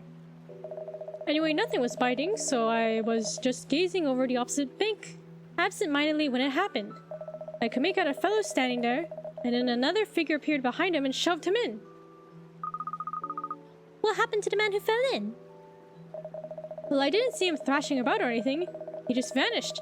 I don't know if he went under straight away, or if he was washed downstream or what. Then whoever did it just ran off. Just like that. Without a second glance. It's a murder then. No doubt about it. Perhaps it was an unfortunate accident. There's more to this case though, Ernest. Carry on, please, sir. What else can you tell us? Well, before I had time to be surprised, a woman on this side of the river threw herself in as well. Are you certain about that? She definitely threw herself in? Dead certain. I've got a memory like a... I mean, I've got great memory. Me. Says who? She was a young woman. She was standing not far from me, just looking into the water with a sad look in her eyes. Maybe the perpetrator tripped and accidentally pushed him. Yeah, right? Just an unfortunate accident. But I never expected her to jump in. And it was the same with her. She just disappeared straight away. Once she hit the water, I never saw her again. Someone must have called the old Bill because they were here not long after. I don't think they found her though. So the woman really did throw herself in. It was suicide then. Murder? Probably. Maybe. Possibly. And did you get a look at whoever it was who pushed a man in on the other bank, sir? Oh, I saw them alright, yes. But I couldn't really tell you what they looked like. The river is wide here, see? It's a fair old distance to make out any distinguishing features or such like. So you couldn't see the culprit's face then? Sorry, no, not at all. No, I couldn't even guess at the person's height, let alone describe their face. I see. Well, you've still given us a very valuable statement, sir. Thank you. You've been a real help. You'll help? Why, have you spotted some? Don't worry, I'll grab the bait and we'll hook them together. Eel. No, it's alright. Thank you again for your time. Goodbye now.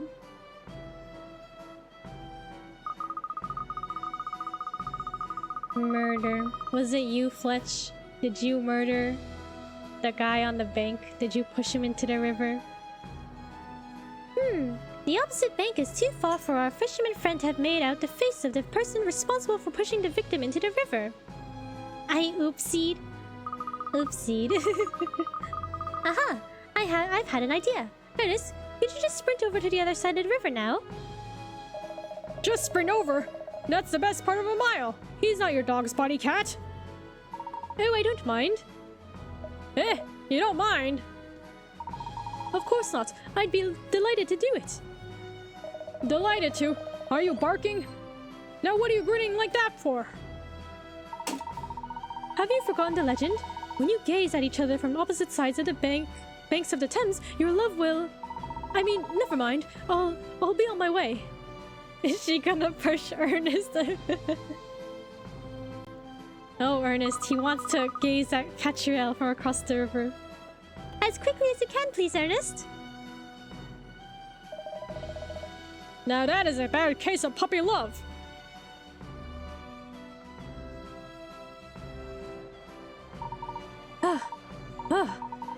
Phew, that was a long way. Now then, Miss Layton should just be over. Yes, there she is. Yoo-hoo! Miss Layton! What if Ernest locks eyes with Cheryl instead? They'll have a blossoming love, I suppose.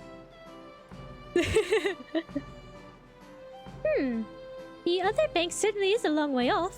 I can't make out Ernest's face from here. Good for them. The old fisherman was right, it seems. Aren't you gonna wave back? The little tyke's going to wave his arm off in a minute.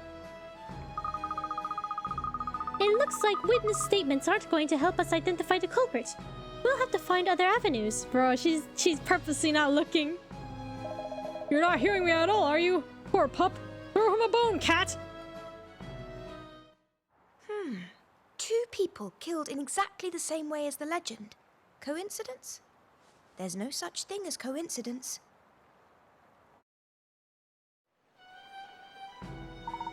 Oh, I'm back. I was waving and waving. Did you see me, miss?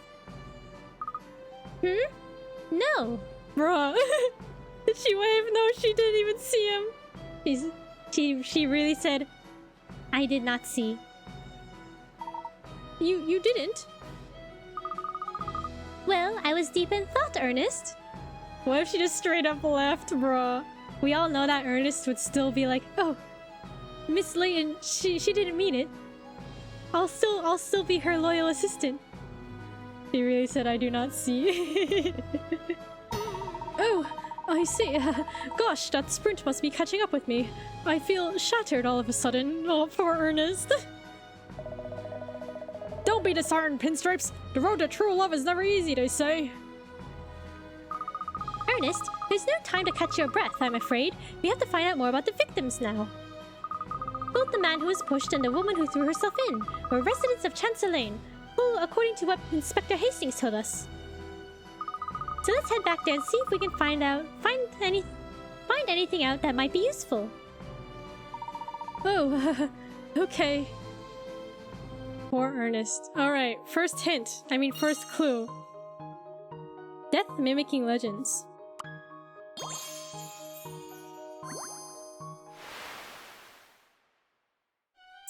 Wait, death mimicking legends. A man pushed and a woman throwing herself into the river.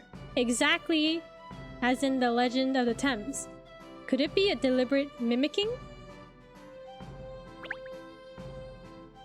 Ernest could be passing out and she'd be like, Ernest, there's no time for that now. Yeah. Yes, Katrielle was like, she didn't even hire him. He like self-hired himself as the assistant. So she'll probably be like, you have to prove yourself to be my assistant. No time for catching breath. Ah, a bench! Perfect for resting the body and exercising the mind. Oh, would you like to sit down, miss? One moment, allow me to dust it off for you with my handkerchief. Alright. Does Cheryl say anything about the bench? Tastes like I had a lick of paint recently. Okay, let's go. So we're going to Chancellor Lane now. Imagine hiring yourself position. Does Ernest even get paid? Or is he just volunteering his time to help Katrielle?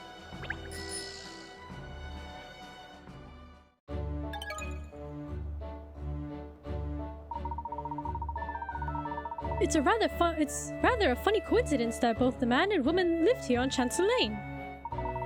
You could say they were both our neighbors, but I don't recall ever having seen either of them before. Well, it's not like we've been on Chancellor Lane for long, is it? I'm sure we would have recognized the majority of our neighbors. I'm sure we wouldn't recognize the majority of our neighbors. He gets paid in exposure to seeing Katrielle. That's all he needs. I like Cheryl's way of deduction. He just licks the bench.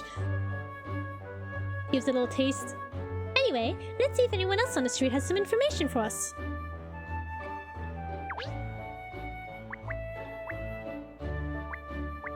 Anything interesting? Any hint coins? What a lot of colorful cakes and treats Mr. Lipsky has on display in his window. They're a pleasure to behold, and even more of a pleasure to hold and eat.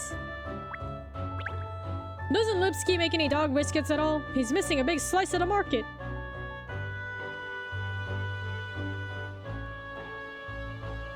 Any hint coins? Any? Any at all? Oh! Oh no, a hidden puzzle. I'm surprised Ernest didn't offer to buy some for a cat. If he did, Cat would have been like, I want the entire store. I want all of the sweets, all of them.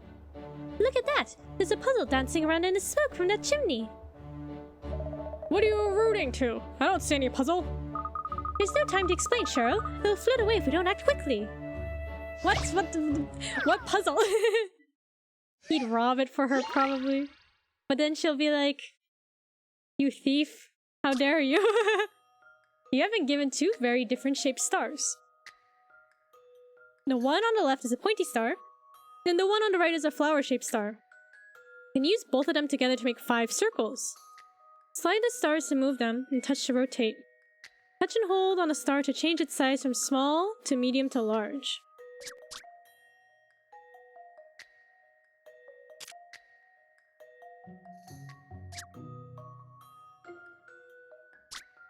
What if he tries to confess his love and Cat goes, "Here, quickly solve this puzzle."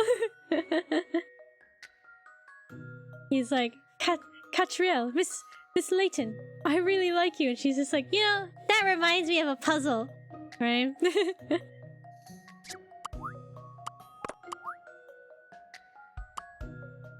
Make 5 circles?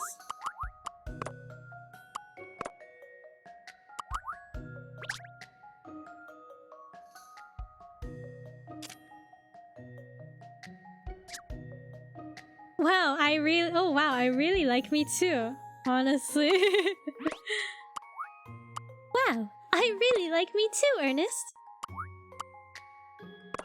Now get back to work, right? Said make circles.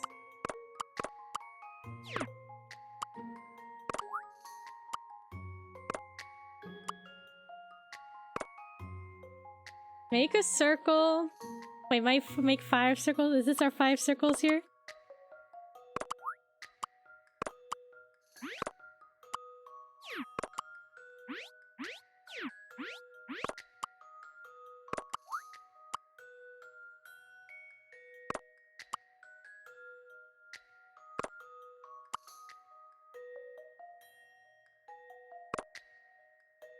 I think so.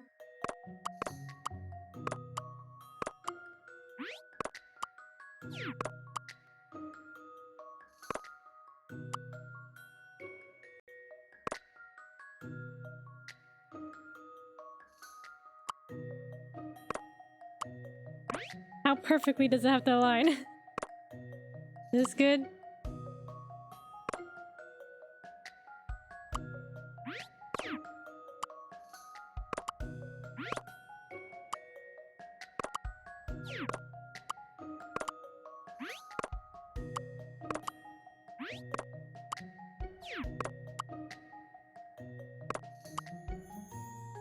Okay, there we go. This should do it, I think. Any mystery or any puzzle solved. You made it. I mean, you did it. You made a new star in the shape of a flower.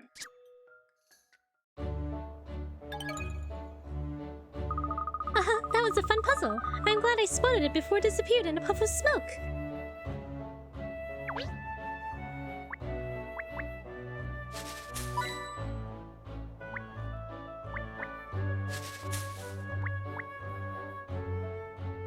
Alright.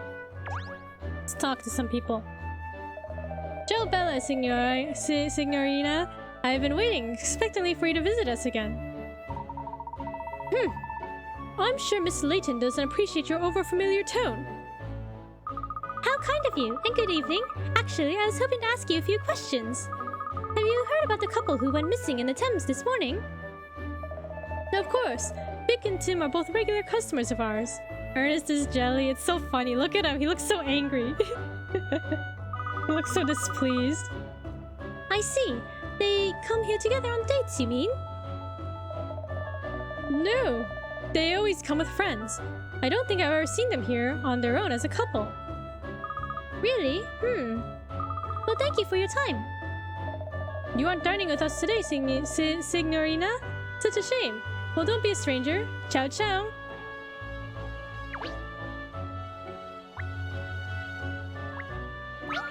Puzzle. Good evening, madam. I wonder if you might spare us a minute to answer some questions. Yes, what about? Have you heard about the couple who live here in Chancellor Lane that went missing this morning after falling into the Thames? Vic and Tim, you mean? Yes, I heard. It's so awful. Do you know them personally? Oh, yes. They're very well known around here. They're both performers, you see. They love the limelight, those two. Like this. Like this puzzle. In the spotlight. There's a silhouette of someone standing on a pitch black stage. They're waiting for the lights to come on so they can dazzle the audience. They light the whole stage using only 4 spotlights. The lights change directions if they hit a mirror. Touch a light to switch it on or off, and illuminate every single square with the spotlights. Alright. Fill the whole stage with light.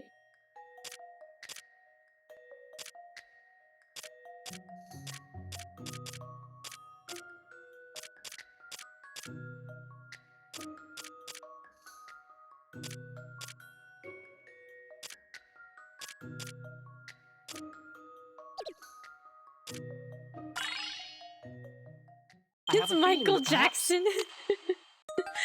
Still not a patch on Miss Layton, of course. That's him. There's Michael Jackson. The stage is filled with light. The star is on the stage. It's showtime.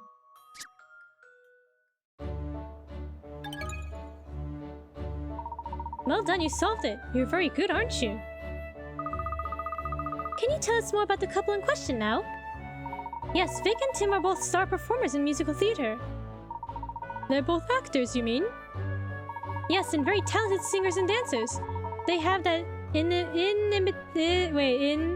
inimitable stage presence only natural performers possess.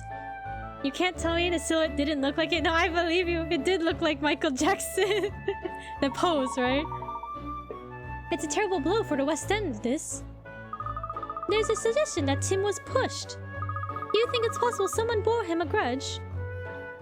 Tim? I can't imagine so. He's such a mild-mannered fellow.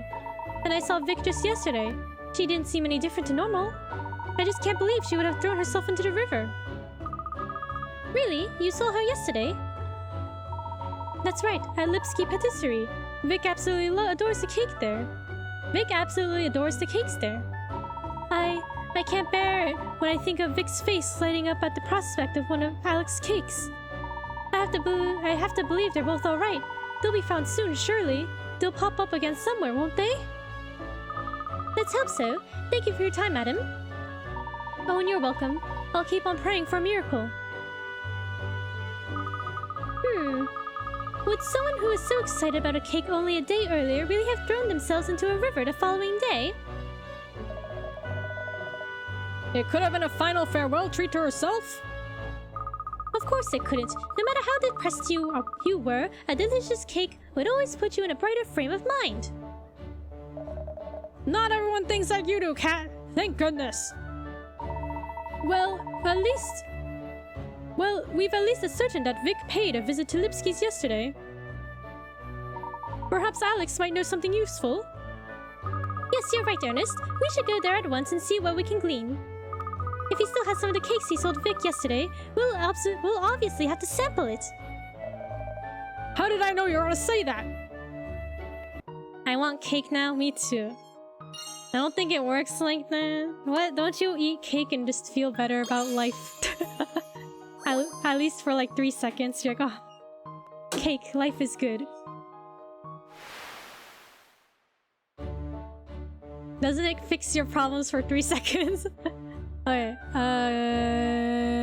clue 2. Theater performers. Both Vic and Tim are musical theater performers from the same group. No one knows of either having any particular problems or trouble.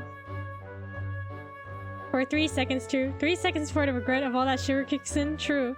Cheesecake or ice cream cake? Either or. Or both. I do like both. I haven't had ice cream cake in a while, though. Man, I want ice cream cake. Go to Lipsky's Patisserie.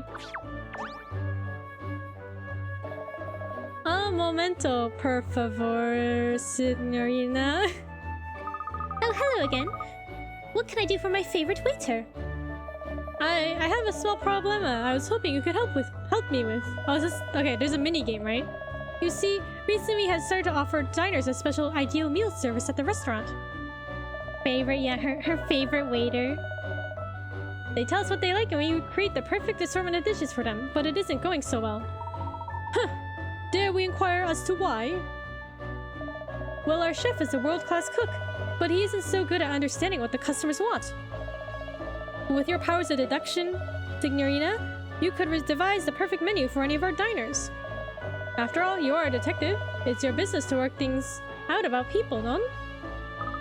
I see. I think it sounds fascinating. Oh, Miss Layton, you're so good to everyone. Too good, really. Jump in head first, why don't you, cat? Okay, we can do the ideal meal minigame.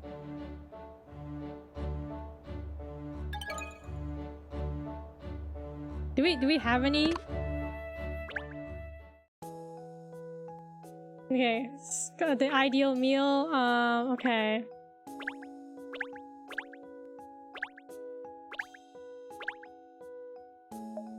Mr. Lipsky, I want beautiful dinner to stimulate creative juices. Do we have any food? What sort of meal are you looking for? No, yes, I want beautiful food, everything prepared down to last detail. Dishes must inspire my baking mind. Leave it to me, Alex. I'll devise a menu that'll blow your socks off.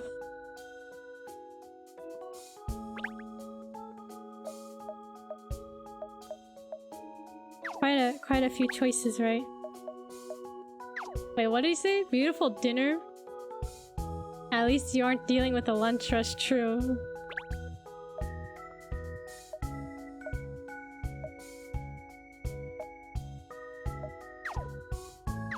We'll do this later. We have a case to solve, don't we?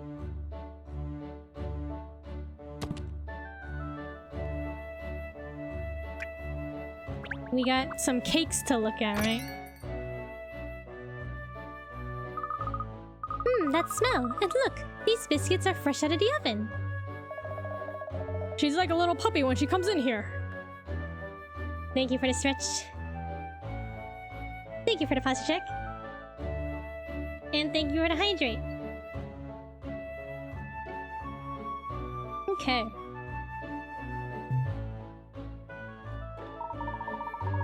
I adore it when she becomes so excitable. We're never gonna get anywhere with this pair. Oh, Alex's brother, Hans, is here too. Perfect. We can ask both of them if they have any information.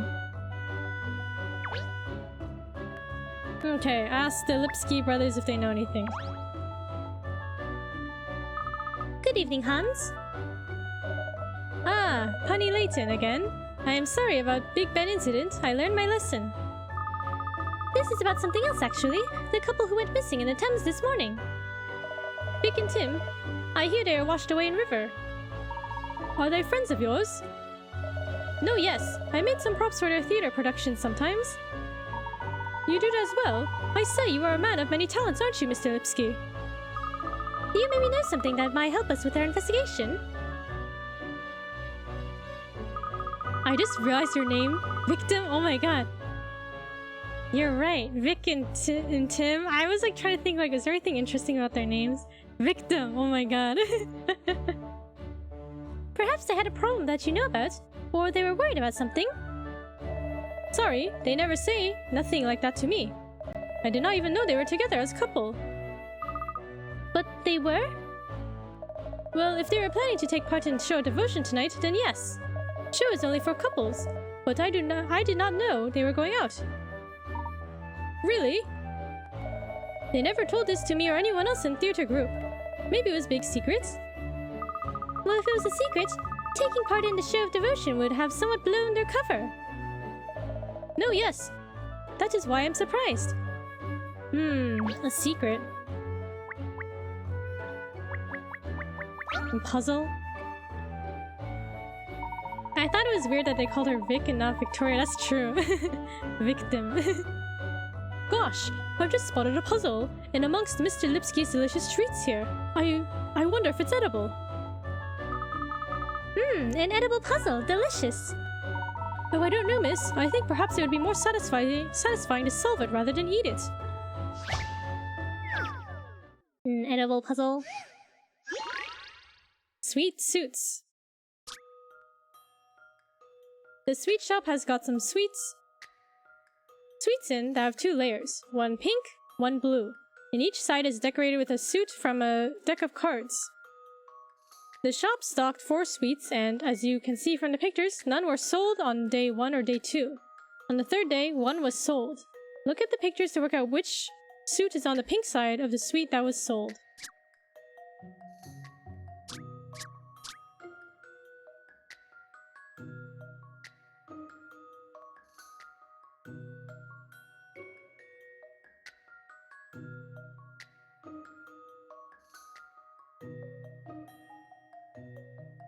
I bet Ernest is getting ideas for the couple's exclusive place. Yeah, right?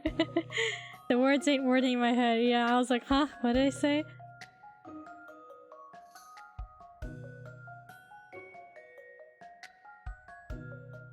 The shop has 4 sweets. None of them sold on day 1 or day 2. On the 3rd day, 1 was sold. Look at the pictures to work out which suit is on the pink side of the sweet that's sold.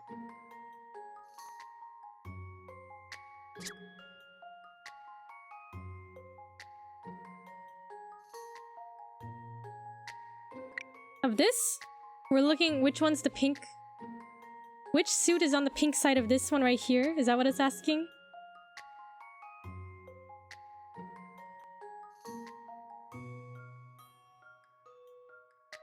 Yeah, okay.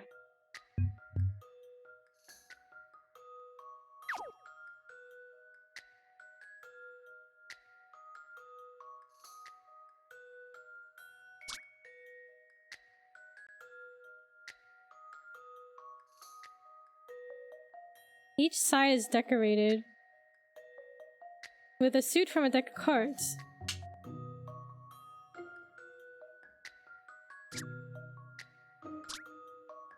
Okay.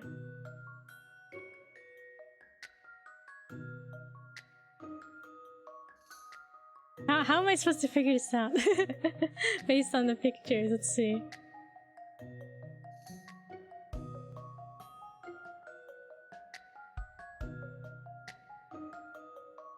My guess is spade. It has the same. So do you think it's the same shape on the other side? Because currently the blue side is a spade. So the other side's also a spade?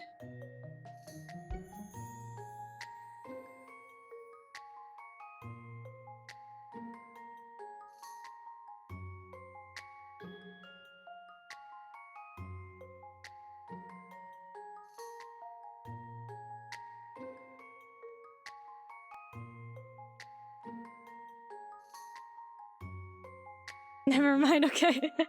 I'm staring at day 1 and day 2 right now. Okay.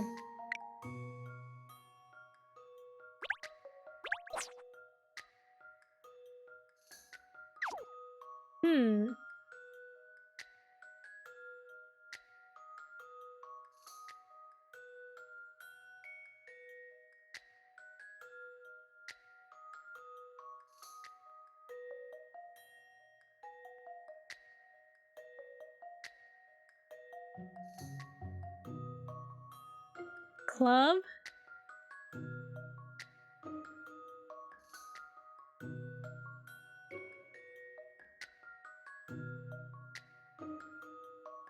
Could be.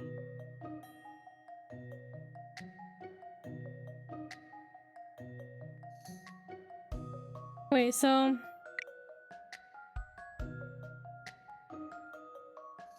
if these two are blue, right? It's blue on this side. On day 2... neither the blue side, so it has to be one of these, right? It has to be the club or diamond. Don't forget to look at the leftovers next to the guy. True.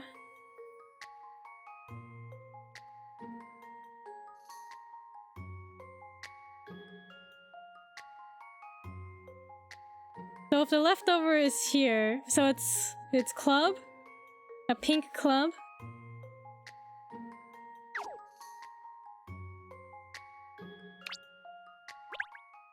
So, in conclusion...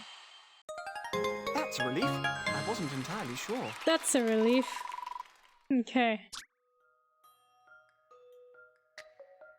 The pictures from day 1 and day 2 tell you what is on the front and back of all the sweets. Yay. I did it. Very good, Ernest. I think I deserve a cake for that, don't you? I think I deserve a cake. I'm sure you do, miss, but perhaps now's not the time.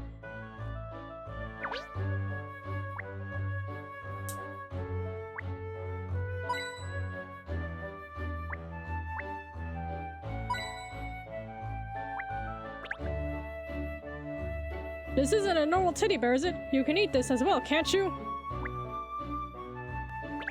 I'd love to see if I could eat this whole bear all by myself. That'd be quite an achievement. If you were going to eat it, where would you start? Where would you sink your teeth in first? I think I deserve a cake for that and you're buying. Yeah. Bro, she's just using him. The man can make buildings out of cakes and the like, so he could make a kennel. Imagine a full-size house like this. It would take weeks to make, but only days to eat. It's like something out of a fairy tale, isn't it? How would you go about eating those giant gummy bears? Bro, those are too big. I don't think I could even eat one. No way. Ah, there's nothing in the rubbish bin today. Oh, I very nearly kicked the rubbish bin over by mistake. I was too entranced by the sweet cakes and sweets.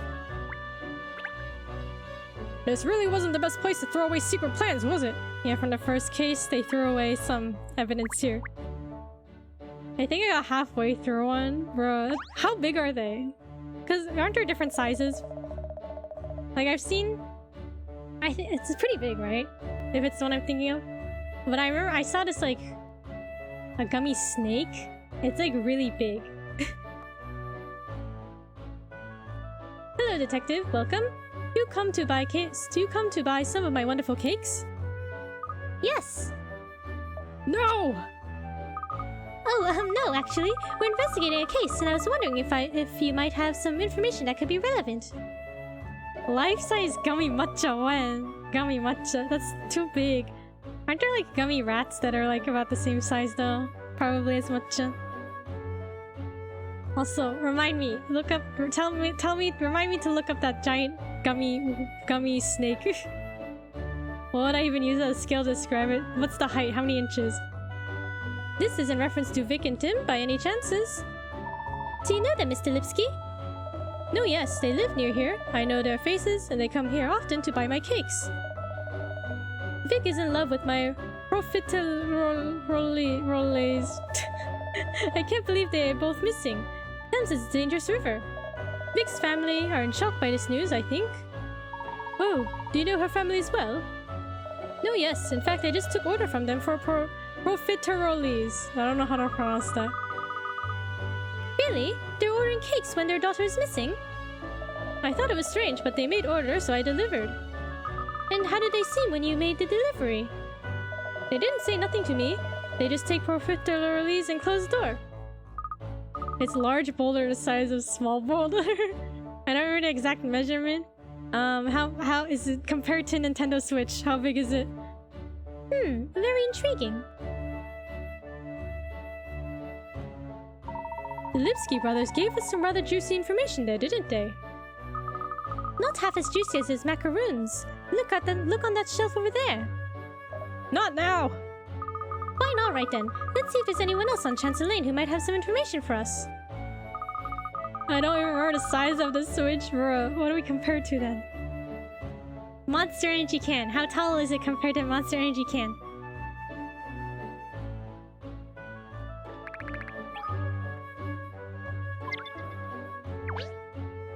Okay, back to the Layton Detective Agency. 2? That's pretty big, isn't it? You ate halfway of one? Aha! What is it, Cat? Have you cracked it yet? That boutique store is open now. Oh, not this again. Yes, it was closed the other day, wasn't it? That old lady said something about the owner only opening up when she feels like it. Wait, no, that was Ernest speaking. I read that as Katrielle's voice. Oh well. Let's go in and see what's what. I'm very curious about this place, especially as it was shut the other day. That's right. Shopping is just what we need to solve this case. Don't be ridiculous, Cheryl, but we might find out some valuable information. Well, I suppose you never know where your next lead might come from. Good dog. Right, let's go in then. I think it expired, so I didn't finish it.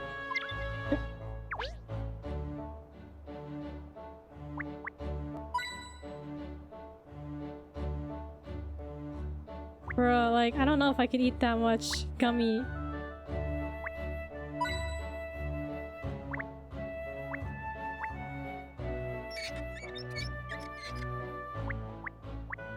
Oh my, another Paponio puzzle. Ah, you want to buy my Paponio? If you don't like this Paponio, I have other Paponio. Plenty of Paponios for you. Oh, for you! Thank you, but no thank you. You don't want my Paponio? Okay, then how about a puzzle?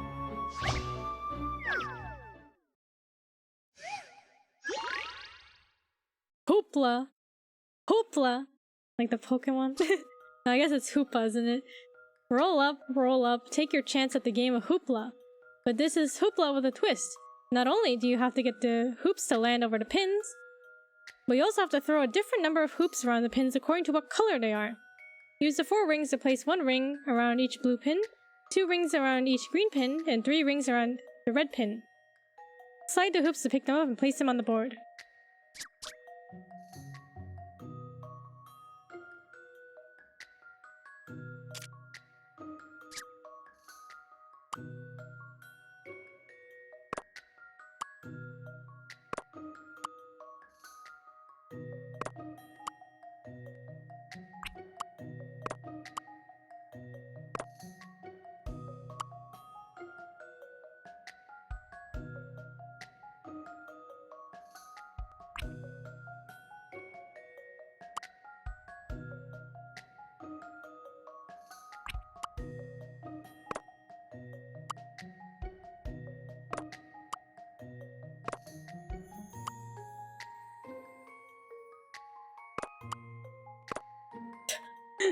Anyway, maybe I should read this again. Okay, so encircle the pins with the right number of hoops.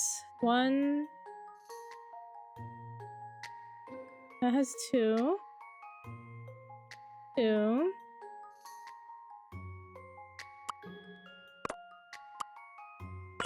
Okay, there we go. So, in conclusion... That's a relief. I wasn't entirely sure. You did it, nice one.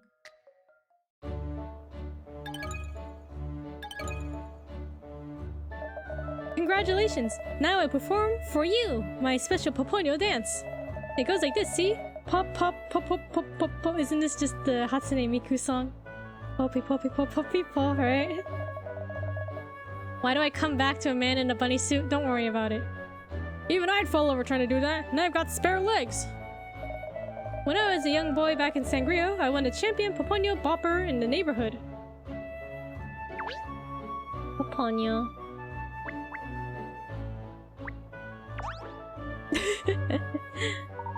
Ah, it's you sleuths again. I'm just weighing up whether I should go to the Riverside Festival or not. Oh, we were just there, and it was a lark. There were oodles of people gathering for this evening's show of devotion. It does sound interesting, but all that sentiment is too mushy for me. Open bracket. I don't want to turn up at the show of devotion on my own. Close bracket. Oh, I see. Yes, I understand.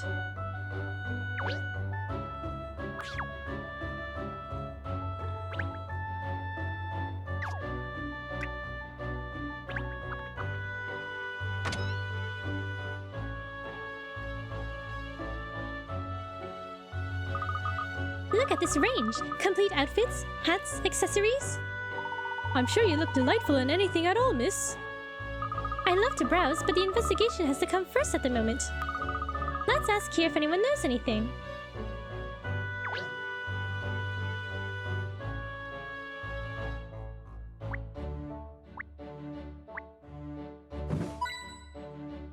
We opened this drawer and took out a hint coin. Is that stealing from this shop?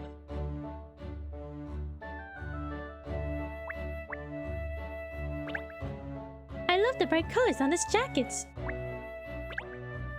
Must be one of the proprietor's top lines if it's on display in such a prominent position.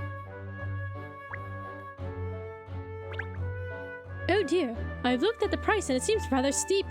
But perhaps that's normal for such garments. It's not stealing if no one notices. I guess it's true. Big mirror, let me see. I saw that, Shiro. You were checking yourself out in a mirror.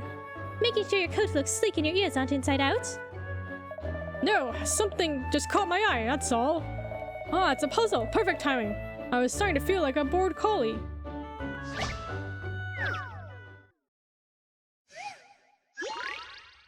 The best 11.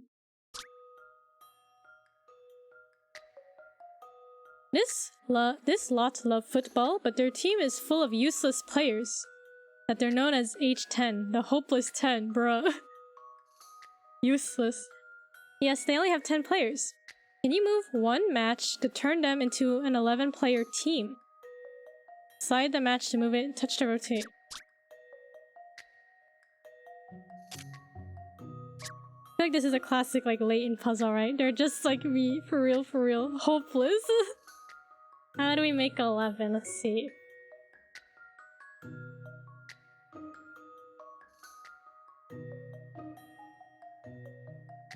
Moving one match.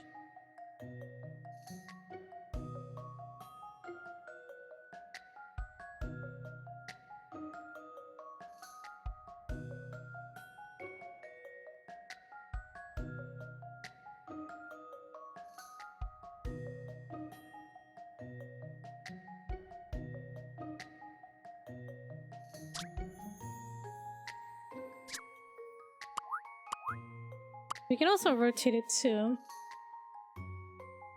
Make 11?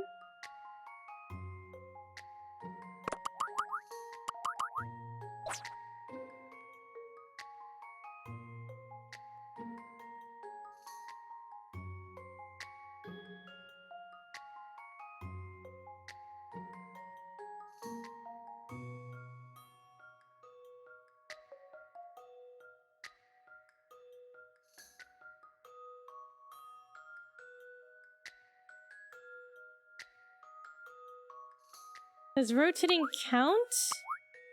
I think you can rotate and move it, so this would count as like one move, right?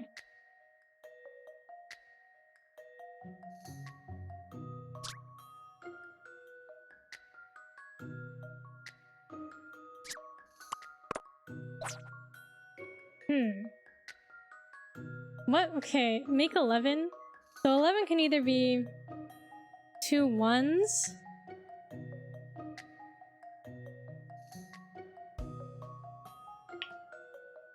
The word 11. Think you get it?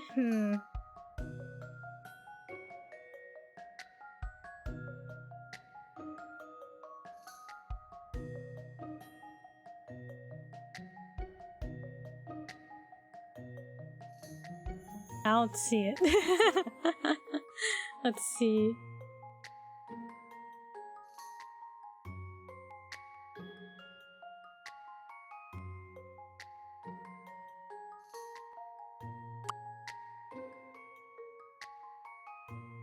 Okay, 11 plus 0. A good There we puzzle go. is something you have to chew over. I ain't nothing but a hound dog. Yep, smart thinking. You did it! Now there are 11 players on the team. With a goalkeeper like him, they won't be losing any games. Mind you, if they can't score a goal, they won't be winning any games either. I was gonna say equation,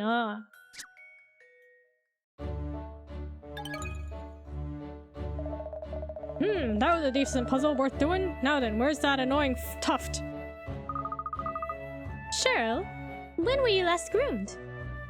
I wasn't looking. Don't worry, Cheryl. I'll give you a brush later. Thank you, Pinstripes.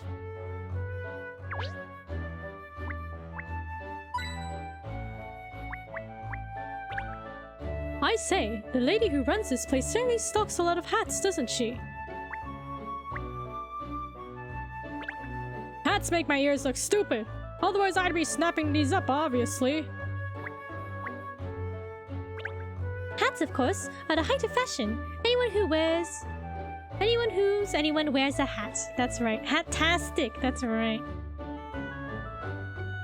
Okay, this is Granny Riddleton. Dearie me, fancy bumping into you again. Oh, good evening. Doing a bit of shopping, are you? It's the last day of the Riverside Festival, isn't it? The perfect excuse to buy a new outfit to go painting the town in tonight, I say. I guess I'm not anyone. You don't wear a hat. You don't have a nice professor hat like I do.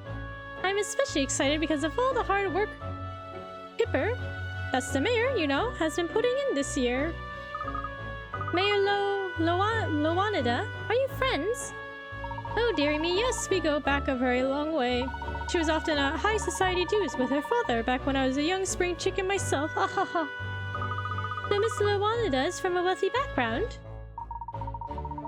Yes, I must say she's managed her family affairs wonderfully since her father passed away. A credit to her name. I confess I was rather stunned when she announced she was running for mayor. And even more stunned when she won. Did she buy her way into mayor? I can't remember the last time I wore a hat. When did I last wear a hat? I guess recently. Like, I wore like a winter hat. She certainly gives the impression that the proper governing of London's affair is very important to her. Oh dear me, no. I don't think that's the reason she stood at all. I think it's fair to say the whole reason she wanted to become mayor was to make the festival more festive again. Really? What do you mean exactly? Oh, I know. She seems like such a quiet thing now, doesn't she? But it wasn't ever so. No, back in her younger years, she loved a good knees up. I see. She doesn't give that impression now at all. Well, of course. Her desire to promote the festival is much more than just a personal whim. She has a good heart, that girl. She wants the people of London to enjoy themselves, you see? Yes. Yes, I can see that her motives have merit. Dear me, there I go again, wittering on. I'm supposed to be buying a dress, not gossiping. Well, toodaloo. Why need a hat when a hoodie works good? But the hat could be fashionable. That was unexpected revelation about Mayor Loanida, wasn't it? Come along, Ernest. Cheryl, back to Guildhall. But what about the investigation, miss? There's something I'd like to put to the mayor. Come along, we must hurry. Okay, our third clue.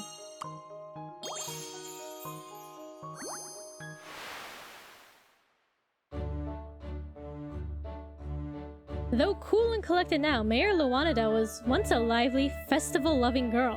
Was her motive for becoming mayor simply to promote the festival? A hood can be fashionable. I can add pins to it like a hat. I don't think I've ever seen anyone put pins on a hood, but I feel like that sounds pretty nice. A nice look.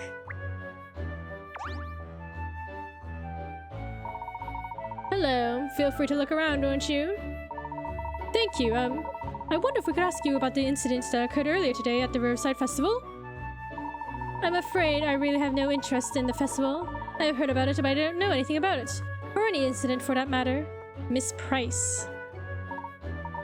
Price. You can be the first. Oh, okay, you weren't the first, Ark. Oh, I see. That's the end of that conversation then. Yes, I think you're right, Cheryl. Well, no matter. Okay, we gotta go to Guildhall. What pins would I put on my hoodie though?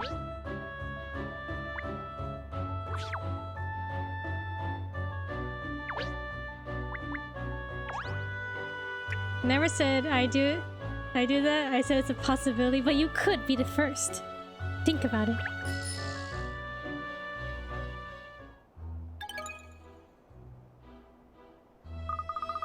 Oh, hello again. Is it again? Isn't it? You were here earlier, I think.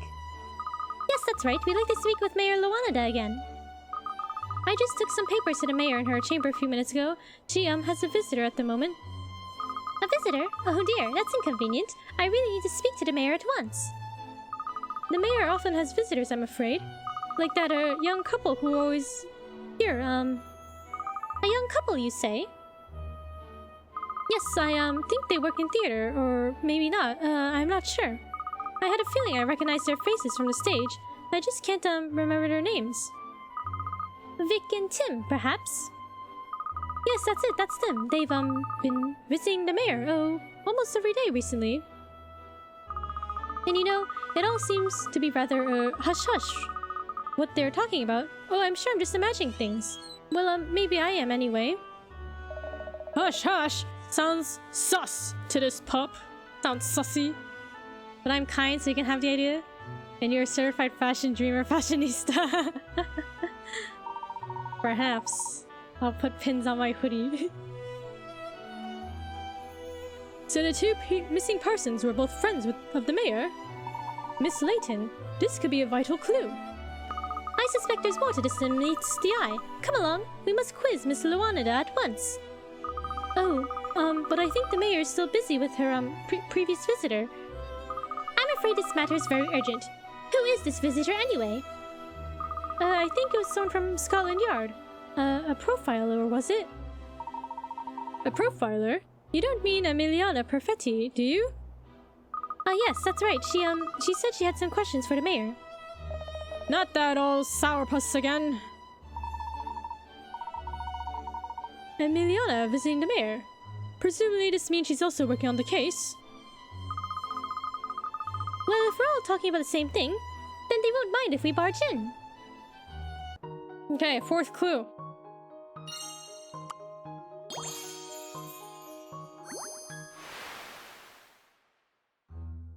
Guildhall employee Hessie Tate claims that the mayor met the missing couple Vic and Tim many times in the lead-up to the festival. Are y'all piecing together the mystery?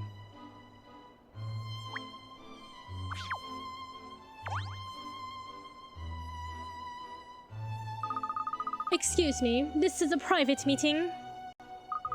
Oh, Miss Perfetti. I'm sorry, we weren't expecting to find you here. No pieces here, my head is empty. Haven't you been paying attention to the case we've been trying to solve? Huh. Is everything alright? It's clear you don't like me. Now whatever gives you that impression? There's no point in trying to deny it. Your intonation betrays your true feelings. That little pause before you spoke, the way your lips curled up, the telltale shift of your eyes. I can read you like a book. Really? How incredible. I had no idea it was being so obvious. Is there gonna be a quiz on this one? Yeah, I'll ask y'all to solve the mystery. You aren't even going to attempt to deny it? I hope there's an oddball that calls them Tim and Vic instead of Vic and Tim. Let's get to the matter at hand, shall we? I see you've been interviewing the mayor. Va bene? Yes, and I presume you being here means you're also investigating the case? Very shrewd. So what have you found out so far? I don't see why I should tell you. That's right, because we don't actually want to solve this crime or anything. Allura, let's see if there's anything worth filling you in. Let's see if it's even worth filling you in. If you can solve this puzzle, I might consider it. A puzzle?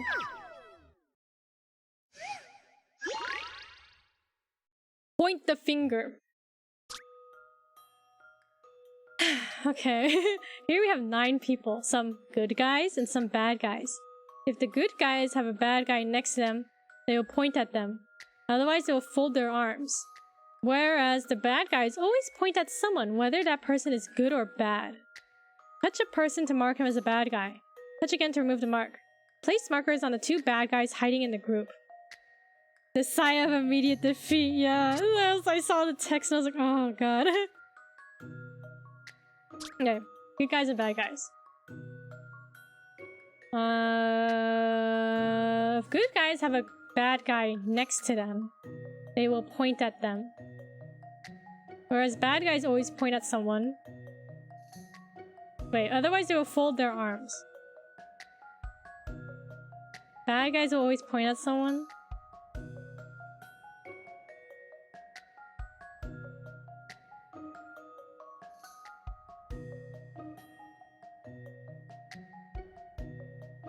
Okay. So if these guys are folding their arms, then...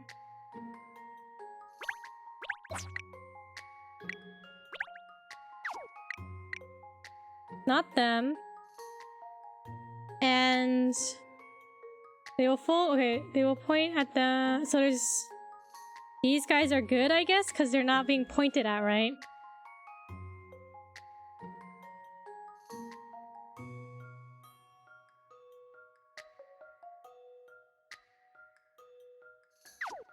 So it's these 2, right? Because if these guys are good, they're pointing at this, they're pointing at the bad guy, right? And then he's pointing at the bad guy, and the bad guy points at anybody, so it's this person. Sources say yes. Alright. I've seen how to solve this now. Puzzles are made for solving. You did it! The bad guys are on the top row, in the middle, and on the right. Once you figure out the bad guys point at good guys, it's easy to spot them both. It was you! Well, it wasn't a very difficult puzzle anyway. The perfect storm sweeps in again! Alright, as a special favor, I'll give you my analysis of the case. Now one picker Rip. First of all, let's review the facts. This morning, a man was pushed from the banks of the Thames into the river. There was at least one witness, but he was on the opposite bank, and the criminal was too far away to be seen clearly. Soon afterwards, a woman threw herself into the river from the same bank as the witness. Which all fits in exactly with the legend of the Thames. Yes, the missing couple are known as Vic and Tim. Or Tim and Vic, residents of Chancery Lane. They are both members of a theatrical group and were planning to participate in tonight's Riverside Show of Devotion. However, no one appears to have realized that the pair were seeing each other. Which is where the facts diverge from the legend. Meanwhile, we have information that the couple were meeting regularly with a certain third party. You know who that is, I presume? The very person who instigated the investigation. Mayor Pipper Lowanida. Allura, from these facts, there is only one conclusion that can be drawn, and that is... the person who pushed Tim into the river was Mayor Lowanida herself. Never! An interesting deduction, Emiliana.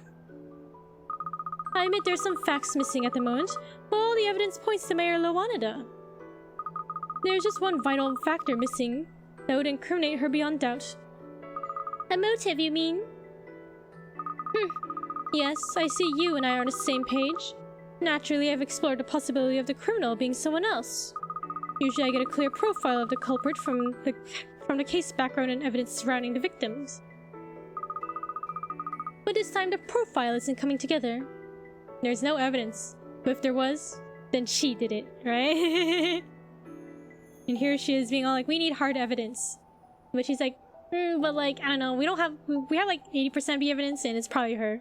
Good enough. Why did the culprit push the man into the river? And how is that related to the woman throwing herself in? Either point ties in with the current profile I have built up. This is the first time I've encountered a case like this. The profile, yes.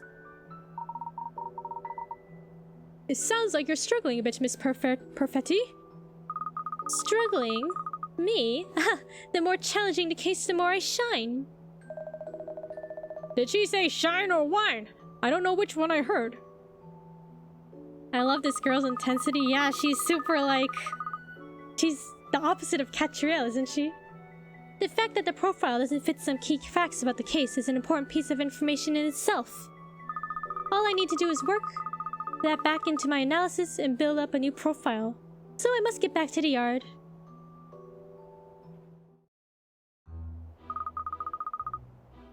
The profile doesn't fit the facts. Have you had a thought, Miss Layton? Oh no, it's nothing. Come along, we must talk to the mayor again. Okay, we almost solved this case. 5th clue. Indistinct killer profile.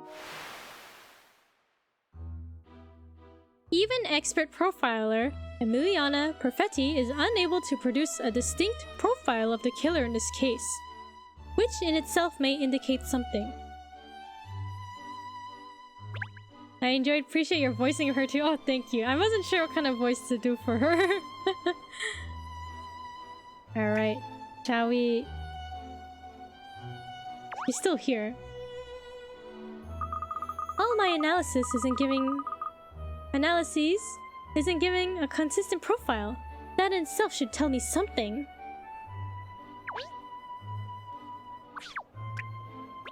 Alright, let's go confront the mayor. Did you push Tim into the river? Excuse me, Mayor Lowanada? Oh, hello again. How's your investigation coming along?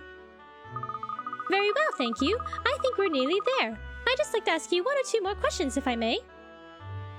Of course. Anything to help solve the case? Ask away. The eye obscured by her hair must be her tail. Ooh, interesting. Thank you. I'll get straight to the point then. It seems you've already gone to extreme lengths for the sake of this year's Riverside Festival. Yes, well, it is a London tradition after all. I'm all for progress and forward thinking, but traditions are very important as well.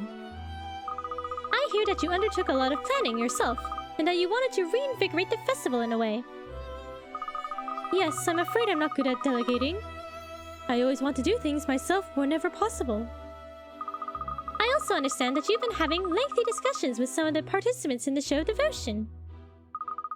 That's true. It's the climax of the whole festival, so it requires special attention. If it's really vital that the festival is a success this year...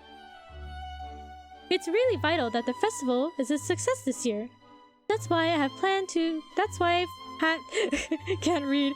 That's why I had to plan everything so meticulously. I see. Well, I think we have a good idea of your particularly strong zeal for the event now. Thank you. That's it? Strong zeal? Is that all you got, Cat? Don't worry, Cheryl. It's all I need. Oh, that's strange. Slow it down. I guess so. What? Is that a teddy bear? What is it, Miss Layton? There's something different about this office. Something's changed since we were here before. Has it? Now you've come to mention it, I'm picking up on something too. Have a good look around, everyone. We need to figure out what's different. Is it the plant? The stack of books? The picture? The chandelier? The light? The sofa?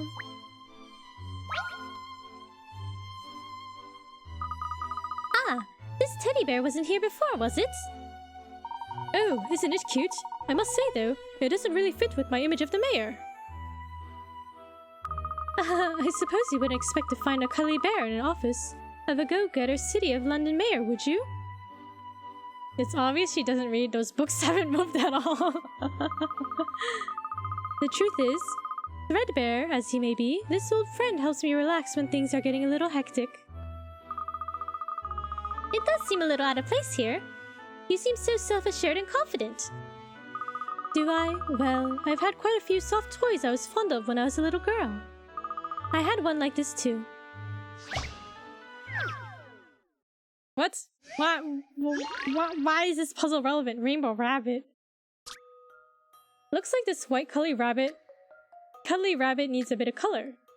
But there have been a few specific requests. You can use 3 colors: pink, yellow, and blue. Pink should appear in 7 places, yellow in 4. Same color shouldn't appear next to itself. The body in both shoes should be the same color. Okay. Ooh, Scarlet, hello, how's it going? How are you? Paint the rabbit as requested. Pink should appear in 7 places.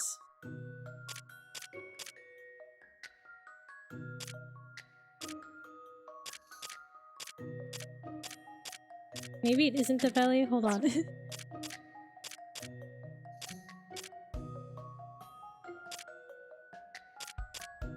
Just finished lunchies. Hope you enjoyed lunchies. Pink should appear in 7 places. Yellow in 4. Body and both shoes should be the same color.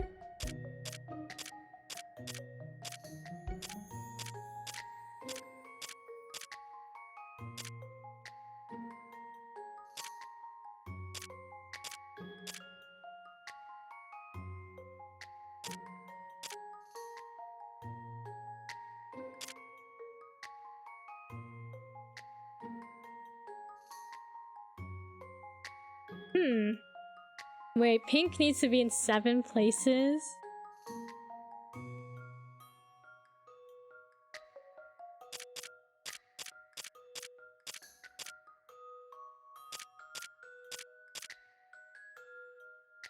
Yellow in 4 places.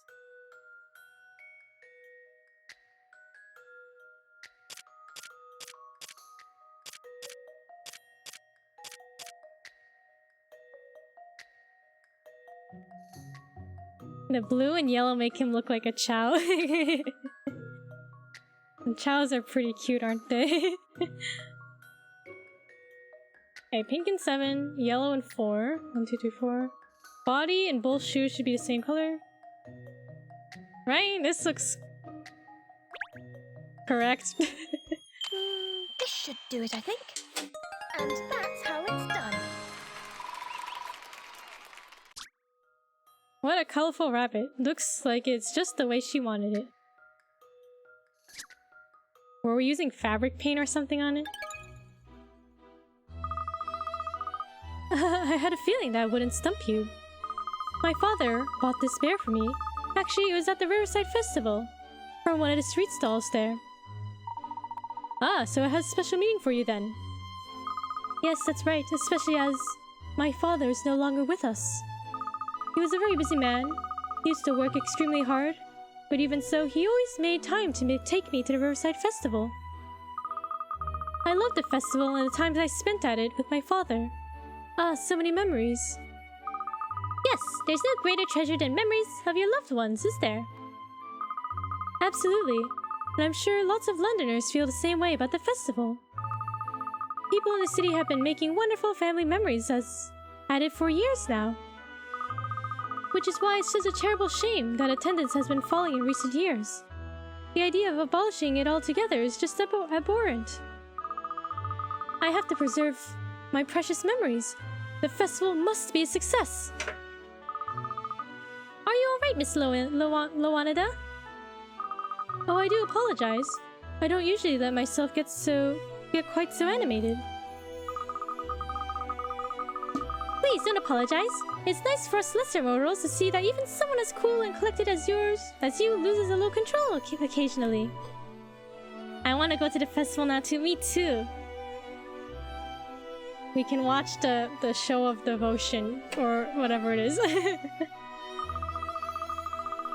Being mayor means you have to keep your emotions buried, you see. Really?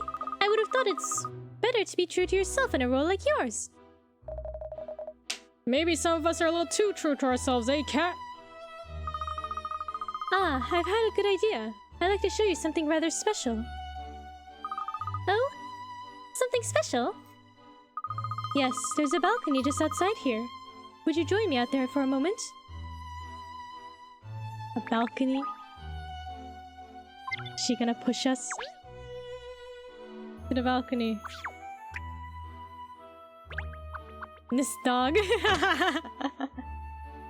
Yeah, let cat be cat, right?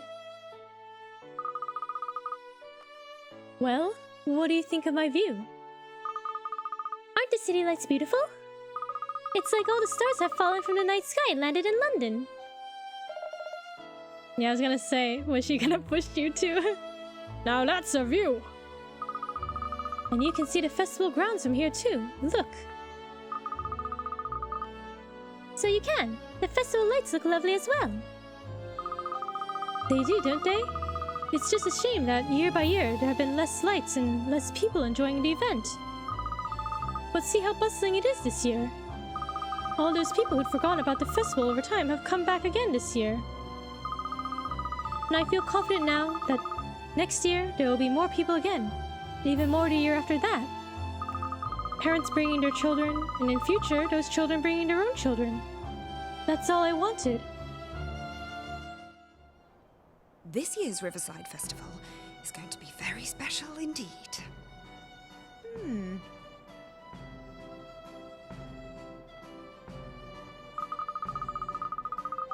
Well, I'm very sorry for taking up so much of your time when you're so busy, Miss Loanida. Oh, that's quite alright. I enjoyed discussing the festival with you. Good luck with the investigation. Thank you. I believe we're homing in on the truth now. Really? That's wonderful. Keep me posted. Okay, the final piece of the puzzle. Final clue. Very special need. It's to die for. Alright, Katrielle. Solve the case. Do some explaining. Clue 6. The Riverside Festival appears to have a special place in Mayor Lawanida's heart. She sees it as a key event for all Londoners to enjoy time as a family. Solve the case, let's solve it. I've cracked it. This case is as clear as crystal to me now. It is? I could have sworn we were getting further and further from the truth. Oh, Miss Layton has a knack for seeming like she's going off on a tangent when I'm sure she's really solving the case in her own way. Well, I'm pretty sure anyway. Then let's call Inspector Hastings and ask him to meet us. The time has come for me to reveal the truth behind this whole affair. At once, Mince. Miss? Mince? As at once, miss. Alright, here we go. Have you really figured it all out, Cat? Tell all, Miss Layton, please. There isn't long until I have to give the closing speech. At the festival. Oh, don't worry. This won't take long at all. As you all know, the incidents that took place this morning follow the old legend of the Thames. A legend of the Thames almost to the letter. Yeah, too much of a coincidence, that, obviously. Someone clearly made a deliberate effort to copy the legend. Excuse me, it's Mince Layton to you. Quite right, Inspector. Somebody did exactly that. All right then. Who's the culprit, Cat? I think first, Inspector, there's something more important than identifying the culprit. Wrong. And that is how crazy you are about festivals, Mayor Loanida. No one It's need far it. more important in a whodunit. How did you know? She's right, doggone it! Are you going to explain yourself, Cat, or what? Loanida. It's not Loanida. Loanida. Mayor Loanida, loving the Riverside Festival as much as you do, it became unbearable to watch its popularity dwindle over recent years, didn't it? Oh dear. So she killed him. Is that what you're saying? Oh my god, she killed them. I love Cheryl. He's so funny. No. A festival lover would never do such a thing. Hey? But you said... It was all an elaborate show, made possible by the mayor's great power and influence. Part of the festival entertainment, if you will. The murdered couple are alive and well, no doubt hidden somewhere inside this very building. But she's the one who asked for me to investigate the case. I'm sorry to say, Inspector, that I believe the mayor thought it was a case you wouldn't be able to solve. Bruh. Poor Inspector. She hired him because she knew he wouldn't be able to solve it. Bro, and she praised him too, right? London's finest.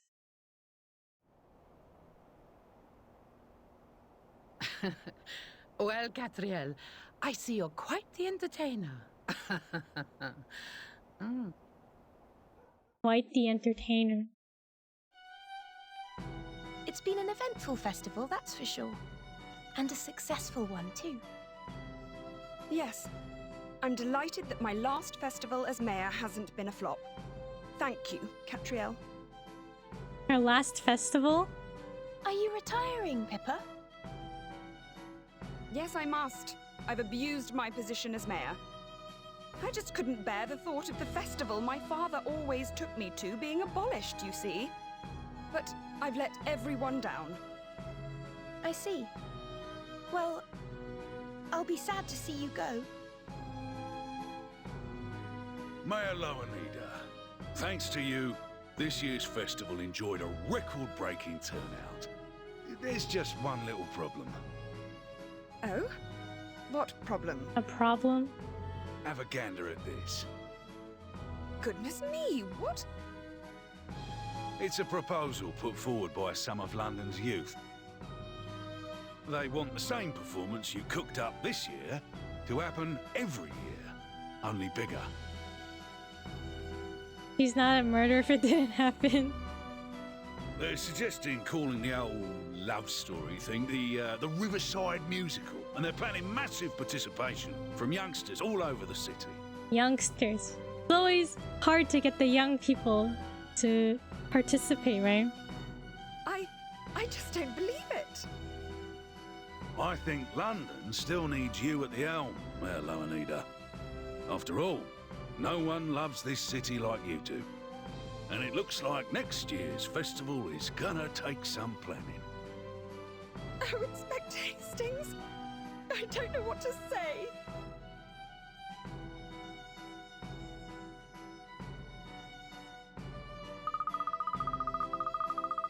The missing couple made an appearance at the Riverside Show Devotion that evening.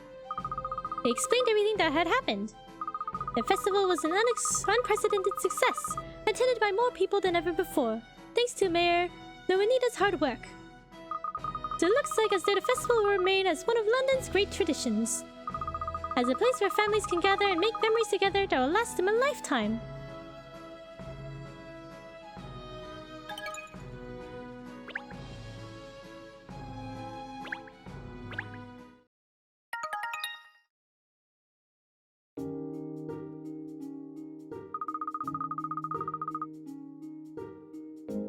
Okay. What do you think of that case? That mystery? Another day with no inquiries. Is London really so crime-free? If you got nothing to do, why don't you tidy your desk? It looks like a dog's dinner. The amount of papers and books and goodness knows what else is a disgrace.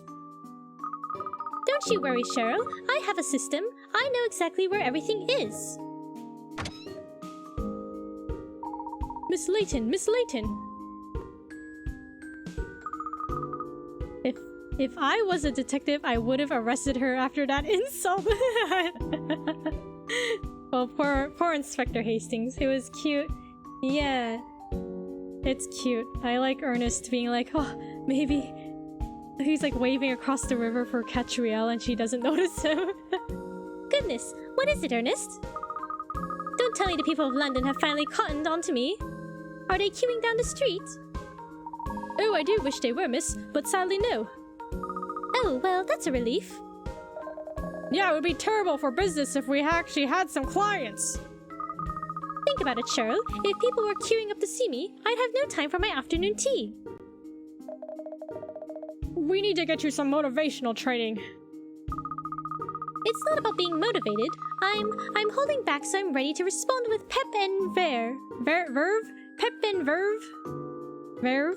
When the situation really demands it. Now then, what was it you wanted, Ernest? Well, don't be surprised, miss, but I've won. A pair of tickets to the exclusive pre-screening of the new film, A Naval Advance, No Sub for Love. Thank you for the stretch. Thank you for the posture check. And thank you for the hydrate.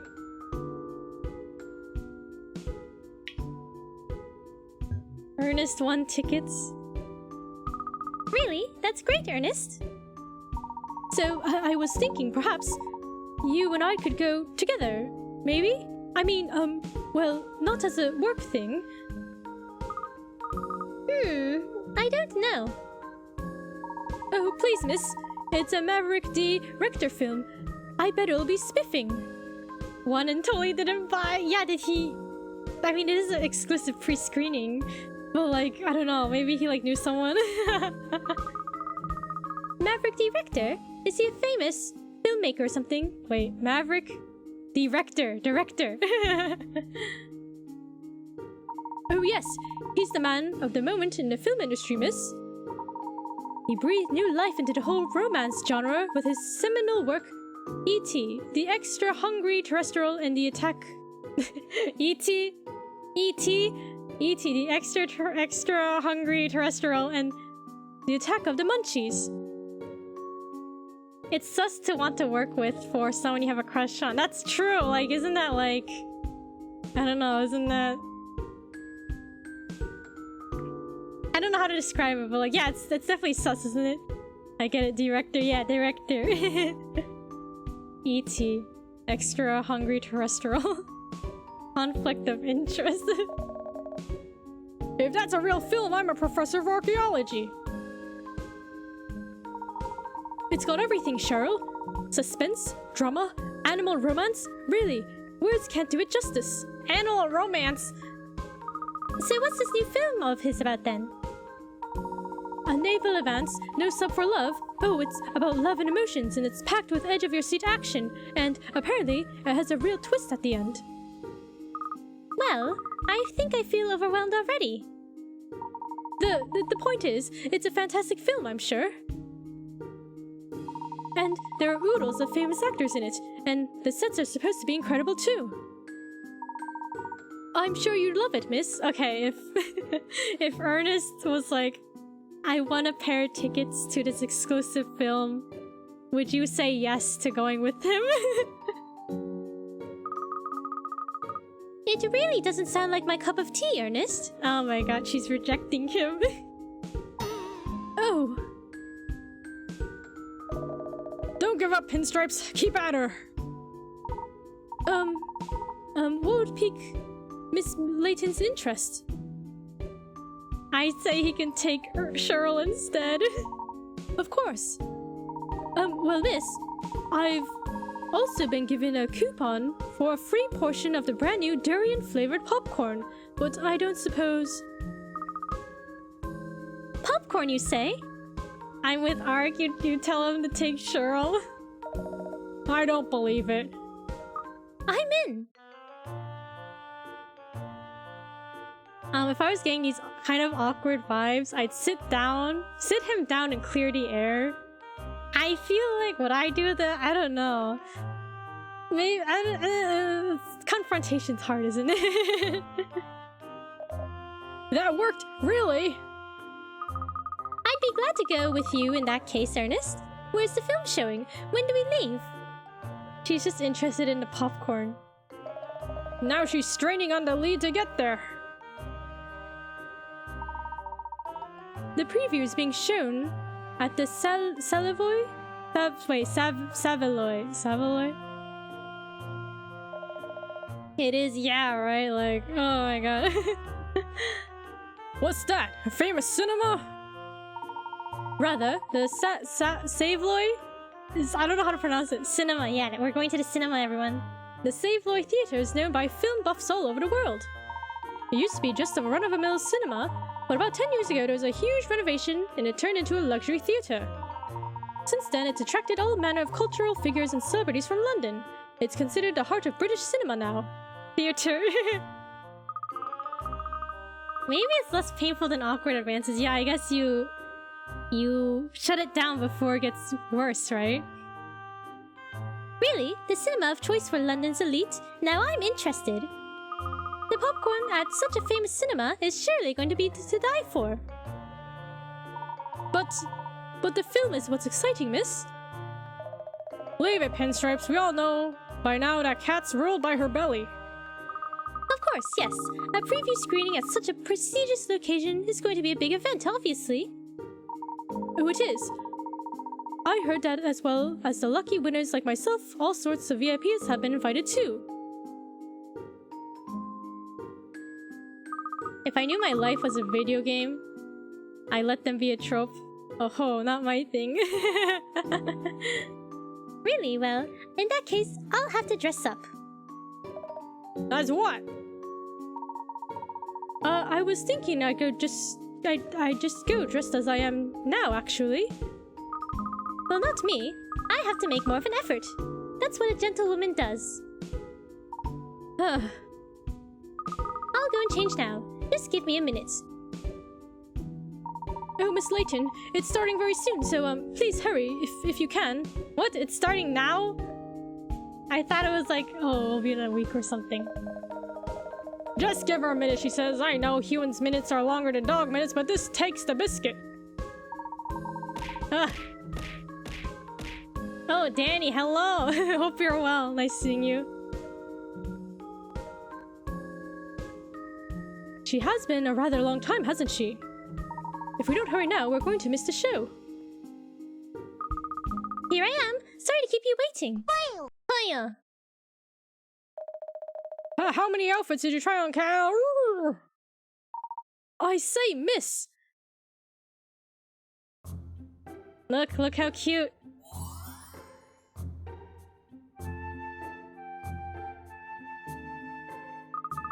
What do you think, Ernest? Cheryl?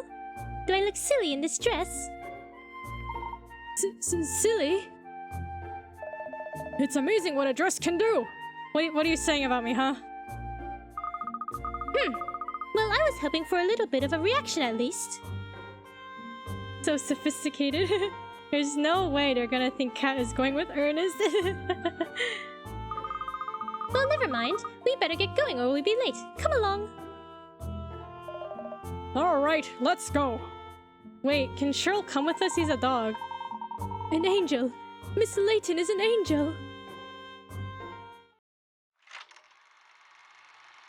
So funny. Case 3, the stolen kiss, which we will save for next time. Ernest is head over heels. He is. It's so funny.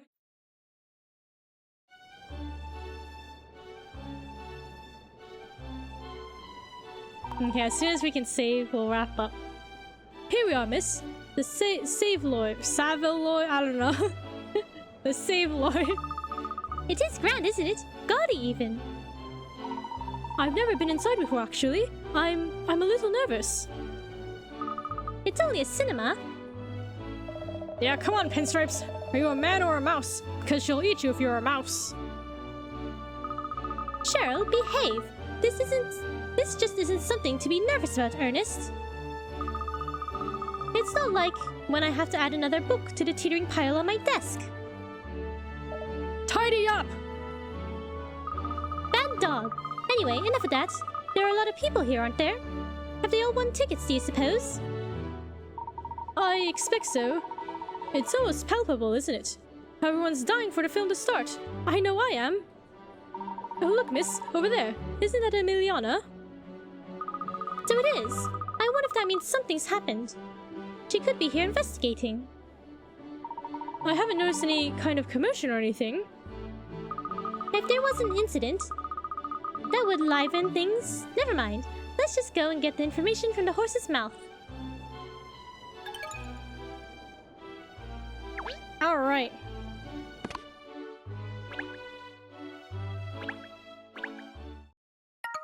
Next time, we will continue the case of the stolen kiss. Right? Isn't this a cool place? Look at the cinema. Next time. 23 out of 23 puzzles so far. Who stole the kiss? We'll have to find out. Thank you everybody for watching. Thank you everybody for watching. I hope everyone had a good Monday. Have a good rest of your week. Let's see. Tomorrow's Discord movie night for anyone who's interested. Yeah, thank you for watching. Have a good night or good rest of your day. Miss Intensity, yes. We'll be speaking to her next time. Thank you for streaming. Thank you for watching. I blame Gucci. Thank you for the applause. Thank you. Until then, bye-bye. Thank you for watching, everybody. Thank you for watching. Bye-bye. Bye-bye.